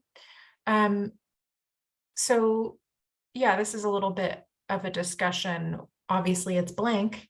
So from the research subcommittee, from the fact-finding phase, they found, or actually Commissioner Debbie found in Oakland, the oversight body is the designated place for community input on decisions related to the police and oversight, including public review and adjustments to the police department's annual budget. I think we discussed this at our last subcommittee, that this, that we want, that our interpretation of the charter is that the board shall have oversight over any relevant documents or even financial documents, but there is not explicit language in the charter to be included around oversight of the PPB's budget. So yes, Co-Chair Debbie. So the other thing that I hadn't really recognized at the time I was doing the research on Oakland, that, you know, that's where they're different than Portland is. They're in Oakland, they're actually the police commission. I mean, they are the police, their police department has to run every single change in policy by the Oakland Police Commission. They have to, that they have a role in hiring the police chief. They can fire the police chief. I mean, there's a lot of rules around any of those things, but so I think they just have a whole lot more say over the police department in general than I think our system was envisioned when that charter amendment was written and passed. So I think we kind of need to sort of try to keep those things clear. And I mean, there may be somehow that the our oversight board could be involved in the PPB budget in some way, but it would not be the extent to which Oakland, the Oakland Police Commission gets to have a say in the budget. That's really helpful, Co-Chair Debbie, for that. Commissioner Angie, again, with the suggested wording, loving this. Thank you so much. I don't know. And it's not, obviously it was You're on a roll, put together and this is quickly. great. Sorry. No, well, you know, and I totally feel for Commissioner Faith and Commissioner Debbie, because I was there last subcommittee. So no, and thank you for all the work that you've done this far. But maybe this, but, and I'm reading it over now, kind of, and maybe adding and the city council to transmit to PPB and the city council, the oversight board. So, but please talk amongst yourselves and see if this works, or see if this is what we're intending. Thank you so much. Co-Chair Faith. I think I don't want to assign more work to the board that may be out of scope of what their already gargantuan task is. And so I think my brain is trying to kind of manage the process in which they are participating in the budget review, but are not held responsible in the budget review. Particularly in the city, you know, we have 1 million budget advisory committees. And also, I don't know what's happening with all the advisory committees with the new charter. So I'm saying that to, I wonder if there is a way that we can leave this a little more vague, so that there is the opportunity for that to be fleshed out later. Thank you, Co-Chair. Commissioner Sophia, then Co-Chair Debbie. I was actually kind of honing in on Co-Chair Faith vagueness. I was wanting to know if she had suggestions for that. The other thing is, because I wasn't there last week at the meeting, so I'm kind of behind. My thought, just in general, is I think it would be a good thing for the oversight board to at least review the budget in comparison with, I guess, the board's budget, and seeing if there's overlaps and things like that. So I do agree that there should be some kind of review. How in depth is a different story. I haven't thought about that part. So thank you. Thank you so much. Co-Chair Debbie. So I kind of like the way this is written, in that the oversight board becomes like a venue and a conduit for public comment on the police bureau budget, as opposed to having the requirement to actually carefully review and submit comments itself.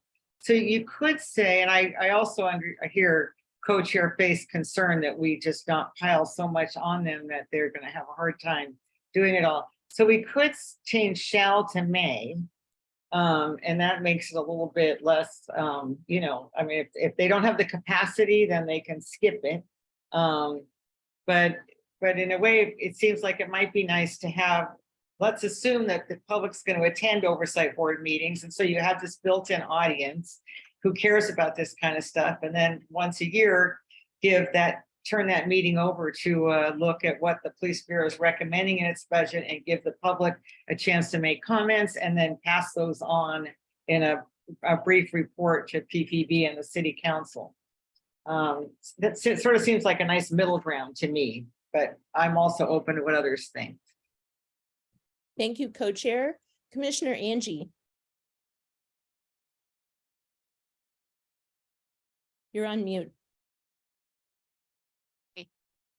Thank you. Thank you, Commissioner Iona, for getting the spirit of what this is supposed to say and including the community. I don't know specifically if the police board has a specific budget advisory committee. I would think that they probably do, but I'm not sure if they do or not. So that's a question that I do have. But making the public, the budget review process as public as possible is really important. Thank you, Commissioner Angie. Staff? Yeah, there is an entity within the Police Bureau called the Police Bureau-wide Advisory Committee. Actually, one or two of the members have are their community members are members there, and one or two of them have attended some of the PAC meetings. That may exist, maybe modified in some way due to charter reform. Not sure. It actually though has authority not only to weigh in on the budget but also on some of the policy. And so, as you obviously know, the Oversight Board has also either also or instead has authority over making recommendations about policy. So it's not necessarily an exclusive capacity that some of these groups have, because it's enumerated that this entity, the Oversight Board, would have authority to make recommendations on policy. Thank you so much. All right, co-chair Faith. Okay, thank you, both Co-Chair Debbie and Commissioner Angie. I feel more comfortable with the word may. So I want to get a temperature check with folks.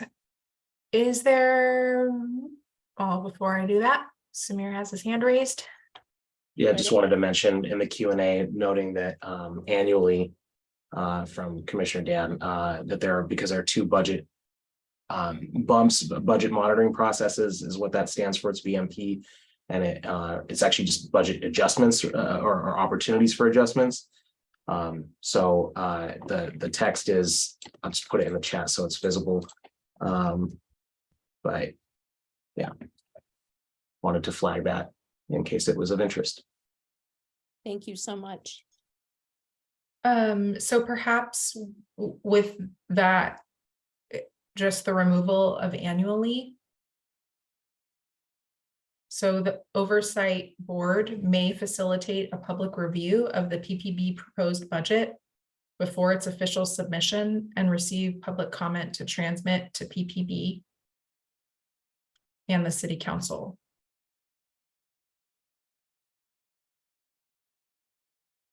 Is there any strong opposition to the addition of this section as it's written? Is there general consensus? I see general consensus. Great. Debbie, I'm going to hand it over to you for section G. Okay, oversight of accountability systems. G1, review of deadly force investigations. The board shall hire a qualified staff member, team, or independent expert to review closed investigations pertaining to officer-involved shootings and deaths in custody on an ongoing basis. The completed reviews shall be described in periodic reports available to the public and include case and investigative summaries, policy implications, recommendations for improvements in police and oversight board policies or practices. The Portland Police Bureau shall respond to recommendations related to PPB, and the board and director shall address any policy related or quality of investigation issues that warrant further review. The reports shall be presented to the City Council with oral testimony allowed. So we talked about this a couple meetings ago, and this is sort of replicating, only in broader terms, the work that the right now the OIR group does, which they're outside experts. They come in, they examine all the closed cases of shootings and deaths in custody over a fixed time period, usually a year or so, and then analyze, describe them, analyze them, make recommendations, and there's required response, and it gets presented to City Council. And given the the serious nature of these particular cases, there's, you know, lots to be learned from them, and with the hope of making things better for the future. So comments, questions, concerns? Thank you, Co-Chair Debbie. Co-Chair Faith? My only edit would be in the last line, the report shall be presented to the city council with public testimony allowed, and just more vague.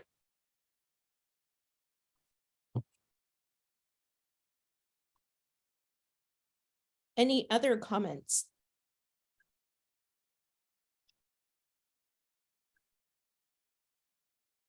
So are there any strong objections to this particular section?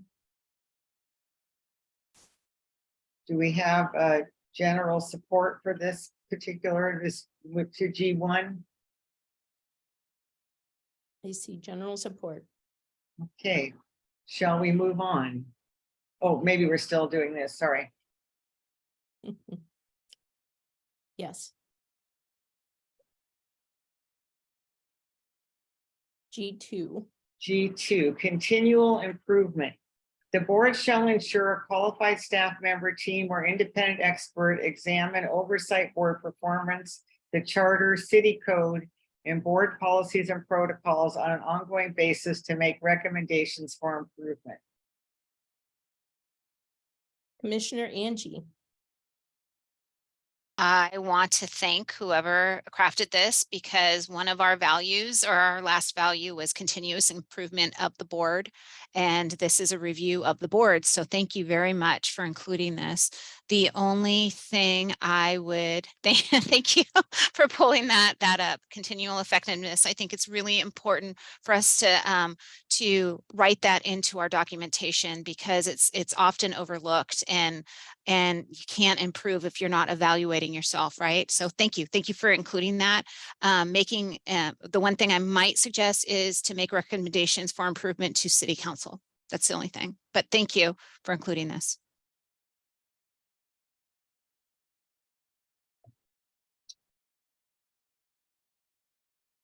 So I just said, I'm a little questioning the two city council, because so the board that's being created is kind of envisioned to be sort of like Prosper Portland, where they're sort of, you know, they're their own thing. They have a board. I mean, city council appoints the board, but then the board hires the executive director, and then, you know, they go from there.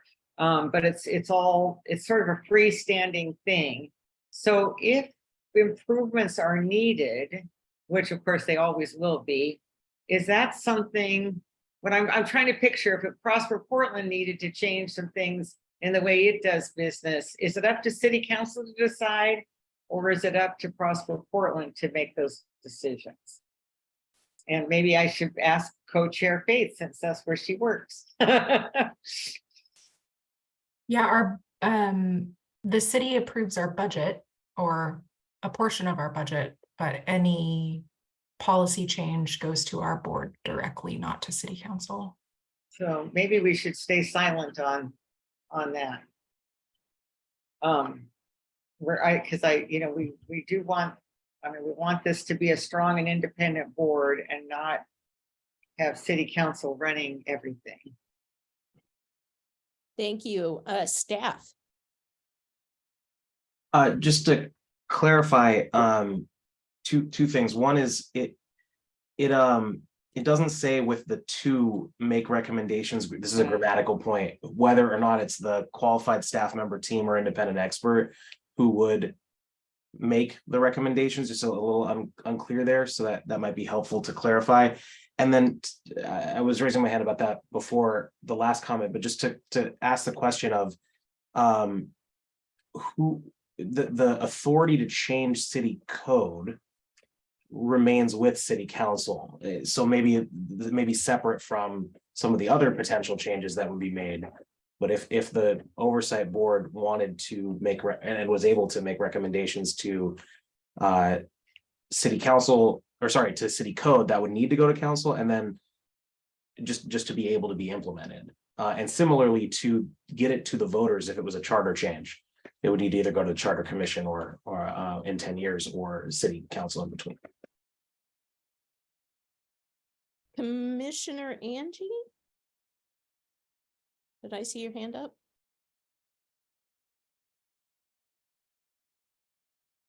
Maybe not.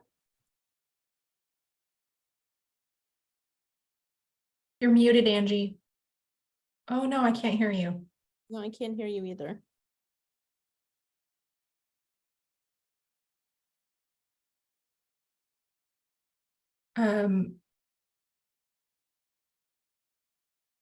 This was the recommendation I just put in the chat, so To the appropriate bodies. I like it. Or should we say to the appropriate decision-making body or, okay, Angie says I was going to say a parallel comment. and I think you can just say singular body, but I don't know. Because you're making, it's whichever body is the right one would be the one who would get the recommendations.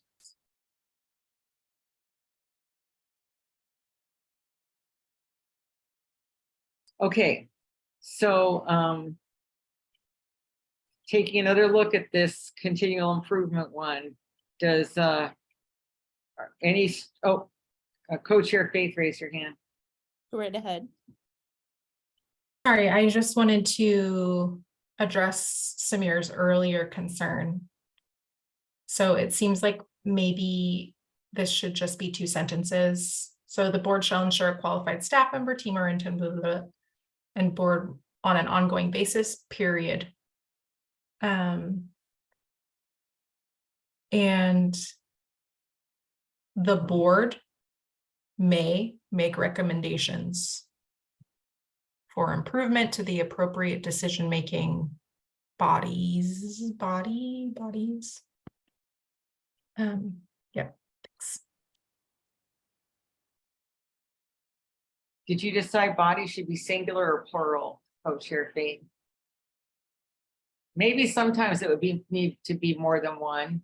Yeah. Yeah, so why not? Okay, good. So now that this is rewritten, does anybody have any strong objections to the way it is now? Okay, do we have a general agreement that this is what we want to adopt or recommend to the full commission, I should say? I see agreement. Okay, co-chair Faith, you want to do the next one? I'm gonna suggest a 5-minute break, Oh, sure. a super quickie. 5 minutes, so 8:32. Pretty please return then. Thank you.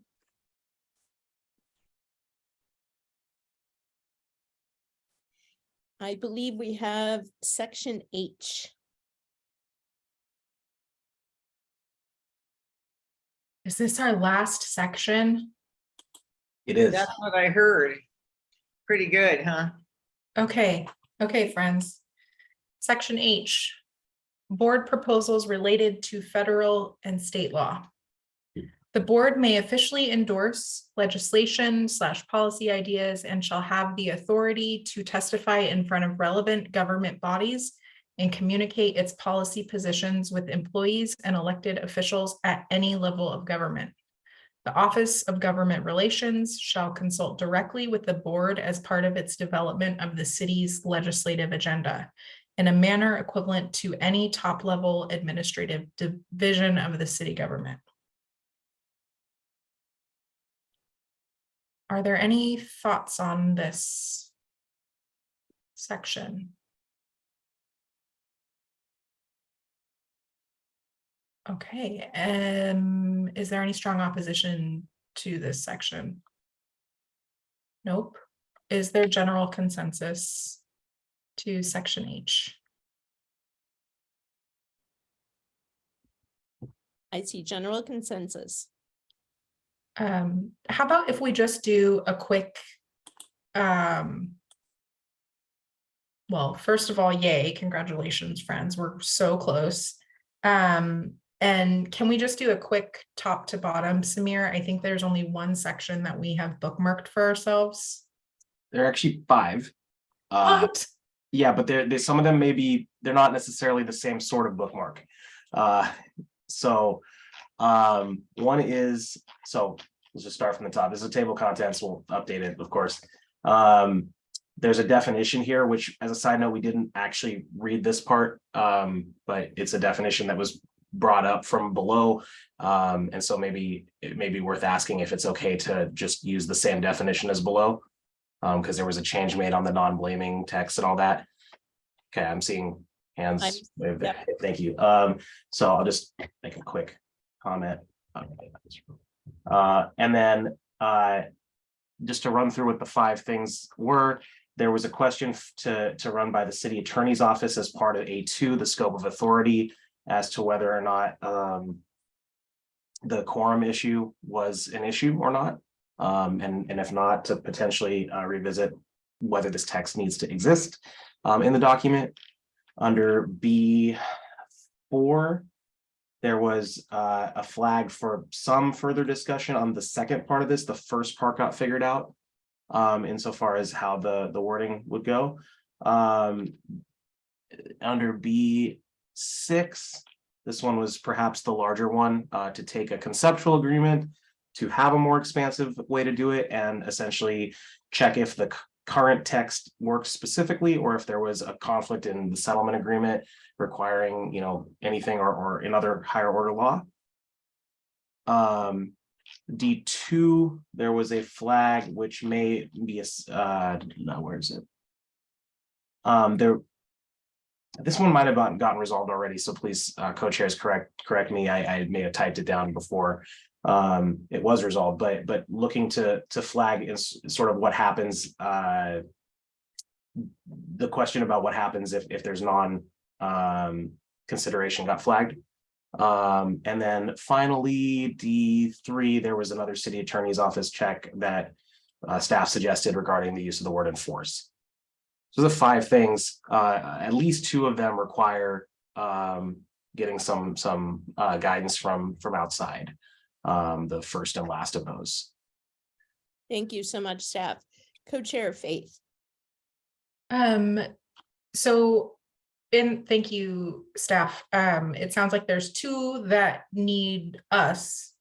And the second of the 2 is the one where we are just checking to align with the charter. So perhaps we can resolve the first one, which is just, yes, I think in B4. Do folks have a little more tenacity to resolve this language one tonight? Remind me of what the issue is here. This was one of the first ones, so apologies if my recollection is incorrect in advance. My recollection was it had to do with the highlighted sentence, and specifically not the earlier parts, and specifically the there was a question in the Q&A, if I recall correctly, but yeah. And I think the issue with this was, for a little while we had the word majority in there, but then we decided when we saw Mr. Delegato's information as a member of the Citizen Review Committee, and he served on police review boards, and said that they're allowed to just have one person say you need to deal with this. And so we decided, my sense was we decided just to leave it vague about let the board decide if they want to let one person say it, or a majority, or whoever's there. However, let's let them figure it out. And we can just have this less specific suggestion, though, that if something comes to them during a hearing that they think, boy, that needs some policy attention, they can just send it right off without doing a lot of analysis. So I thought we resolved that as my bottom line. So co-chairs, should the highlight just be removed then? Okay. Yeah. Well, then that was easy. That was easy. Okay, I think Dr. Moses, handing it back to you. Okay, so I believe we go to public comment. Nope, no. Co-chair Debbie. Can I just make a comment about, there was a suggestion in the Q&A on that one about, directives review. I forgot, I don't remember what letter it was, but the one about syncing up the oversight board with the police bureau, yes. So the suggestion was the oversight board shall facilitate, it says but if you change it to then it works, that sentence, because it doesn't mean that the oversight board is going to take responsibility for all the directive reviews. The police bureau can still do the system. I mean, their systematic review, but the oversight board can have its process for meshing with those reviews of the policies and directives. So let's consider taking that approach, and then we can go with this paragraph that's highlighted in pink and not step on the police bureau's directive review process. Thank you, co-chair Debbie, co-chair Faith. I think one other just revision to this would be changing the shalls to mays would make me more comfortable, and then moving it forward. So can I read it to folks with the mays? And then we'll see where we are, and if we need to hold on it, we can hold on it.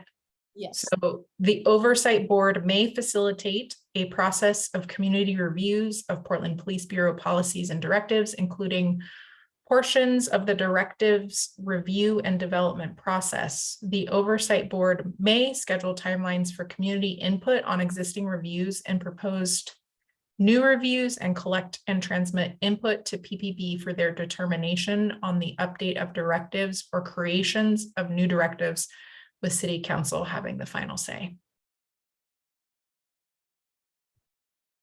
Co-chair Debbie, and then co-chair Angie.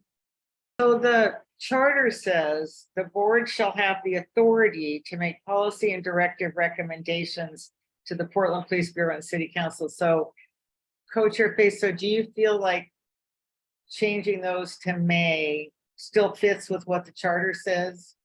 Because it talks about the process. It doesn't say, it doesn't challenge their authority. Is that kind of how you're interpreting it? I think the reason why I'm advocating for may is not that like who's going to do it, but that they are going to determine what that looks like, at what frequency, what the process is. We are just setting up the structure that says, you may do this.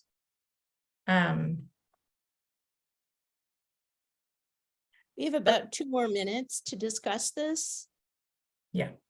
So Commissioner Angie. Thank you.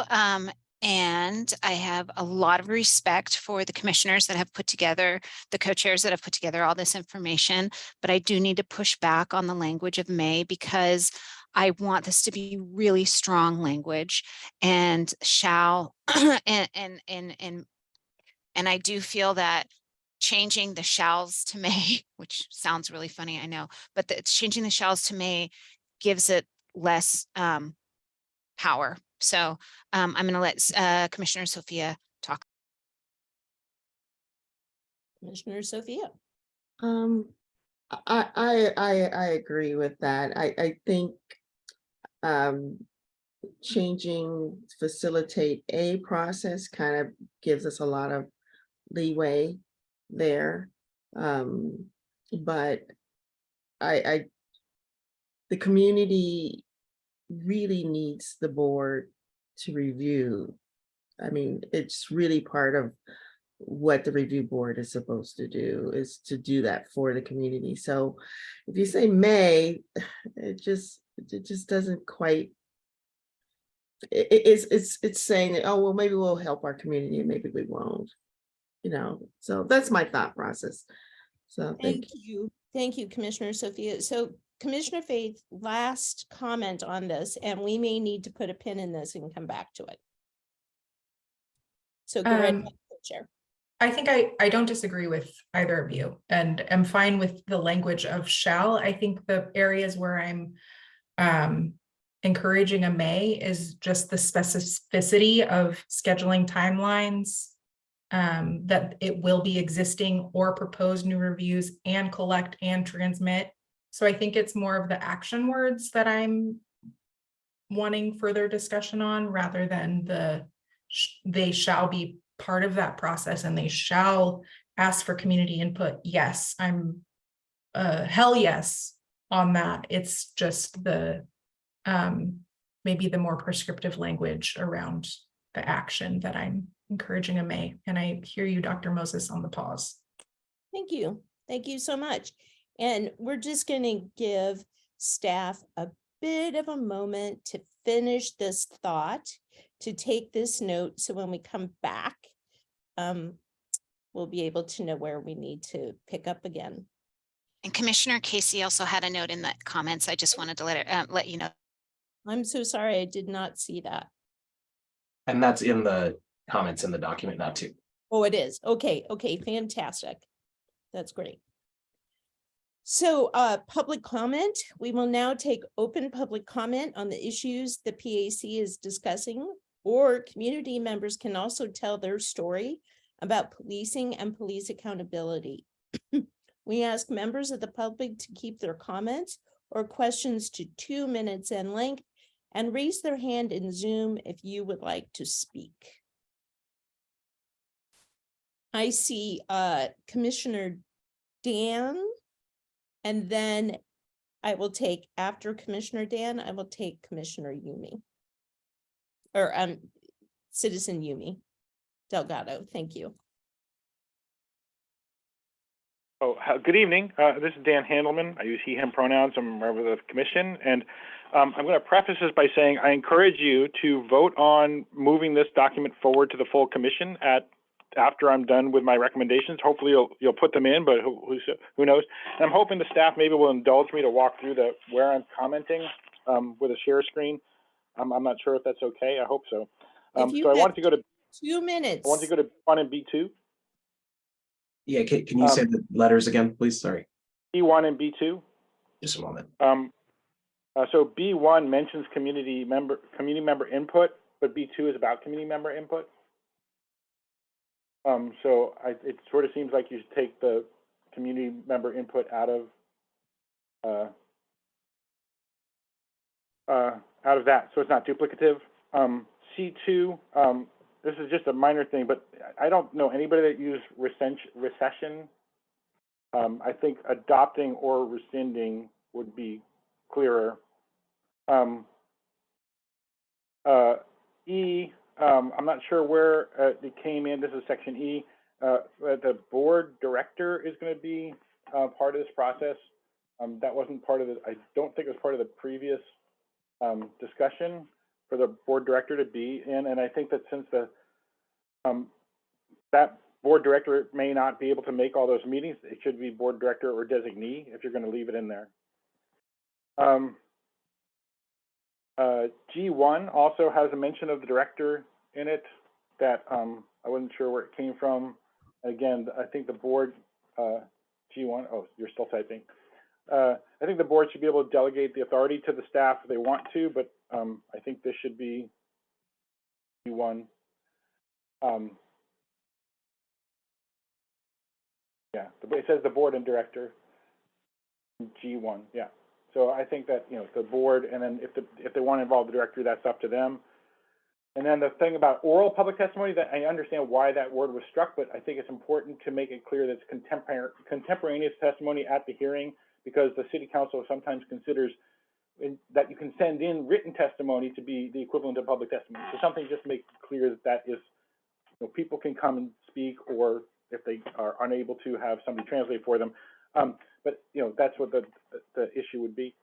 And then finally, before Commissioner Tomlinson had proposed an active voice version that said the board, if the board makes a decision on a systemic issue. Now it says when a systemic issue is found, which is passive voice. So I suggest to put when the board makes a systemic finding again, because that was a better language. And then in B6, the last thing that we were discussing, I think, the second sentence where Commissioner Aiken was worried about the shall, I think that I agree with that. The first sentence should say shall, the second one should say may. Thank you very much. Okay, Commissioner Dan, can you go back up to, let's go back to B4. Okay. And can you state that one again? Oh, just that instead of when a systemic issue is found, to say when the board finds a systemic issue, is more of an active voice. You understand how it got found. Okay. And then the next one that you guided us to? Was Let- B6. Wait, 1 second, B6. Okay, B6. Go ahead. Actually got that one. Sorry. You did. Okay, great. Okay, great. And apologies for Anything else? the automatic smiley face there in the Oh, comment. got it. Okay. Very good. Okay, thank you so much, Commissioner Dan. Thank you. Citizen Yumi. Hi, Yumi Delgado, Vice Chair of the Citizen Review Committee. And you're correct, I have sat on quite a few policy or police review boards in the last year or two. I think I just wanted to say very briefly that I really would strongly encourage you all to embrace, I think what one of your commissioners referred to as less prescriptive language. As Vice Chair, I am basically becoming a professional bureaucrat. I go to so many meetings in the course of a given month. And I think the more duties that you require the new board to do, the more things where you say, well, everyone has to go to these training sessions or a quorum has to go to these training sessions.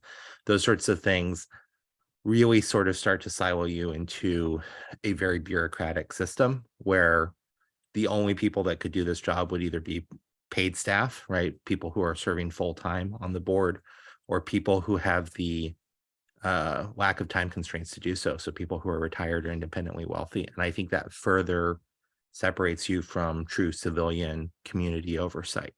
So I think it's very important that the board have the capacity and the option to do those things. But the more you say, well, we have to review every policy, or we have to go to every training session, or we have to do XYZ, I think you can end up backing yourselves into a corner where you've by default determined the makeup of that organization before you've gotten to that in phase 4, I believe. So that's just my 2 cents. I think overall, a lot of the suggestions I heard tonight were really good, and I appreciate the work that you're doing. Thank you.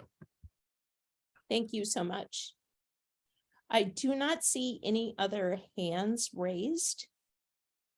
And so I would like to pass this over to staff to take us to next steps.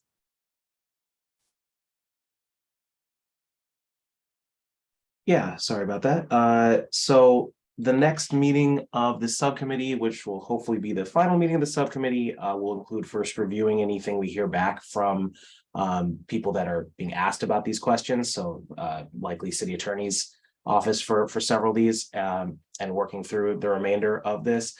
That meeting will be next Monday, the 30th. So that'll be hopefully the final meeting of the subcommittee. And at that point, the members of the subcommittee can, assuming they're able to, refer the document over to the full commission. So the full commission is in the process of discussing the document from the Access to Information subcommittee, which has been referred already. And so this is next on the agenda. Yeah, that's how I'll go in terms of what happens from now till then. Document will be circulated one final time for member input, then revised one final time by subcommittee co-chairs and recirculated so members can get proposed changes, which will show up as track changes. Those plus the 4 things that are remaining on here, A2, B6, D2, D3, would be essentially the universe of potential things to work through and eventually determine and then send it off, assuming there's consensus around it of the subcommittee to the full commission. I see Co-Chair Faith, you have your hand up. Sorry, didn't see it till now. I don't mean to be an eager Emily, but are we in the position to perhaps refer this to the full commission this evening? Oh, It's, you are. I apologize. I've moved on to this point of it. If you so choose, if there's consensus around it. I would like to maybe just get a temperature check from folks. It seems like, thank you, Yume and Dan, for your public comment. Dan, thank you for the edits. I know if to the full commission, you will happily offer edits.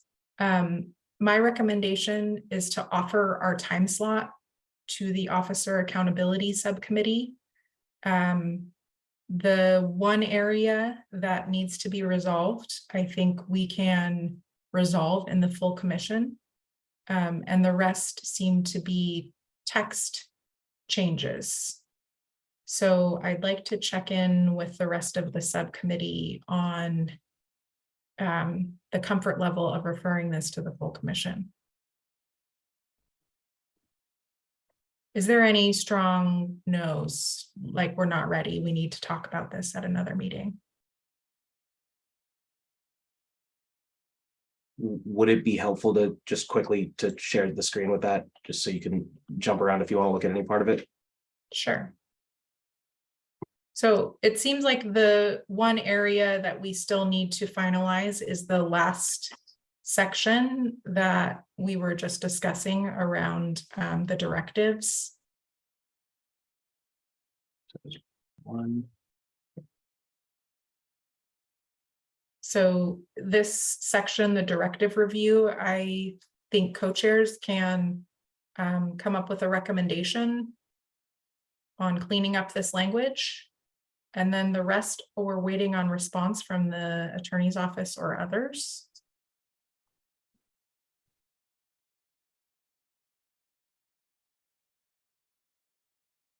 So is there any opposition to the co-chairs cleaning up section, what is it specifically?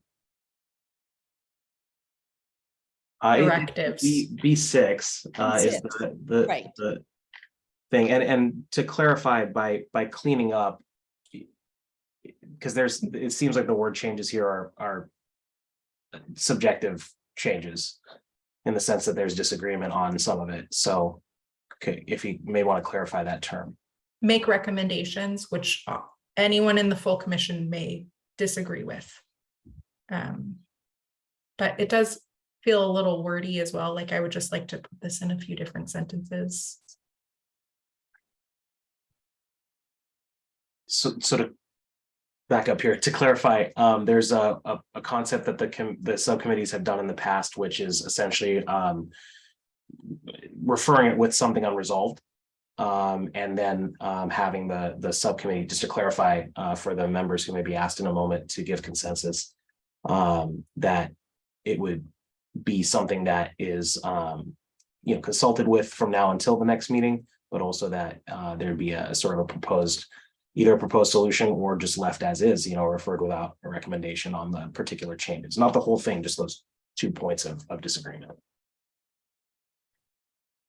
And that's, I think, how it is written in the potential agreements document for today as well. Yeah, it's amended.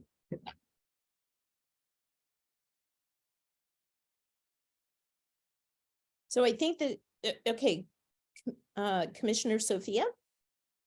I just had a quick clarification. This is all before the comments from Dan, because I didn't follow any of that. So we're going back to what we had originally. Commissioner Faith? Yeah, my recommendation would be to what we have originally. And then when we refer it to the full commission, anyone in the commission can make edits. So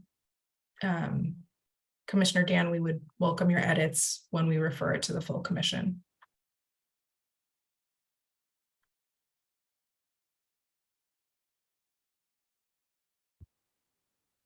So I'm going to ask the question, I believe, is there any strong opposition to referring the draft areas of agreement to the full PAC for their commission, for their consideration as it currently is? Is there general agreement around referring the draft areas of agreement to the full PAC for their okay, Commissioner Angie? I don't have objections. I just have one clarification, and I'm sorry to draw this on, but I just want to make sure I know that, like, Commissioner Casey said in one comment, you know, can we leave this a little bit vague and then clear it up in the future? This isn't is this a living document? Like, can we make amendments to this in the future? I just want to know about that. I don't have objections about sending it to the full commission, although I am trying to get my head wrapped around the whole thing right now because it's been kind of a fast evening and we've done a lot of work. So that's all that's my. Co-chair Faith or co-chair Debbie? So yeah, the recommendation right now is to refer it as is to the full commission. And as we do with any document in the full commission, everyone will have an opportunity to review and comment. And then we will also be going through it with the full commission, in which folks can make edits or comments in the full space. So we're not saying this is it. We're saying we like this. Staff? Yeah, just to build on that, that's all 100% correct. I think there's the full commission can tweak it before it approves it. To the particular thing that Commissioner KC was talking about, there was a suggestion on revisiting that, letting the board revisit a certain item, which is a slightly different question. So just maybe that might be, sorry to throw a wrench in and complicate it, but that is a slightly different question, because there are some things that the board will have, you know, authority over itself. For example, it could, you know, be creating its own bylaws. But there are other things which the PAC will be putting into the code recommendation. So there are some things there. In either case, this isn't a final decision, though, to go back to Co-Chair Faith's point. So I'm going to ask the question again. Is there general agreement around referring the draft areas of agreement to the full PAC for their consideration as it currently is? I need to see. Very good. I see consensus. There is general agreement for referring this document to the full PAC.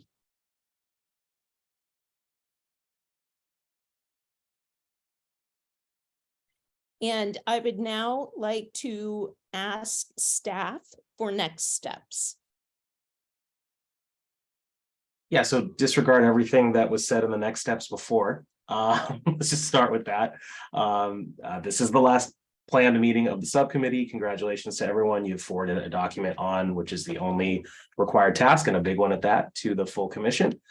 So the document will now be circulated to the full commission in advance of the full commission meeting on Thursday. It will be discussed after the full commission finishes discussing the areas of agreement on access to information. And so thank you all for your work on this document and on the subcommittee.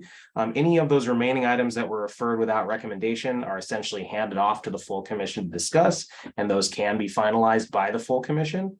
You may notice in the potential agreements that there was a thing about potentially calling it back if there's anything that, you know, if the full commission takes time to get to this document.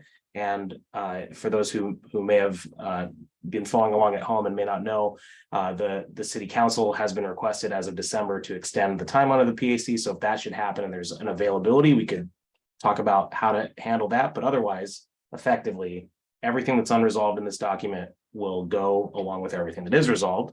The distinction will be noted at the full commission. And as soon as the full commission finishes talking about the areas of agreement on access to information, it would start discussing this document.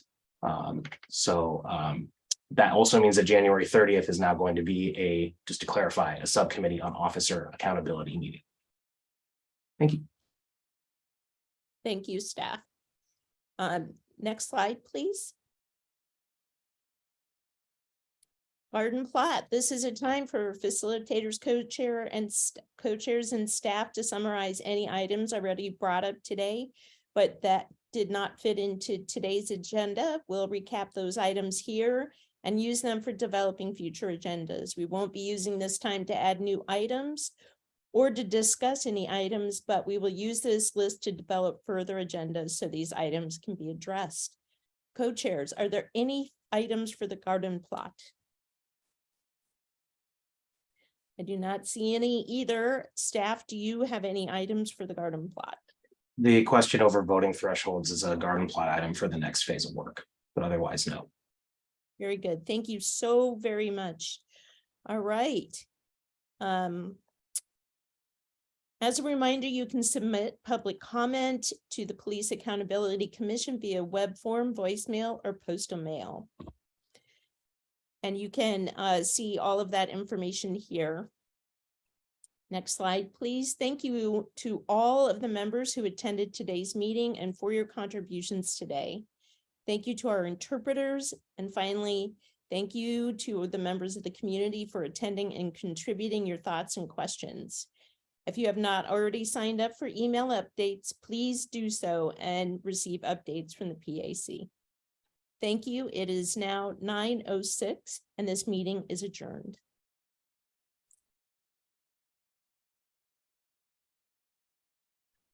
Thank you. Bye. Bye. Congratulations.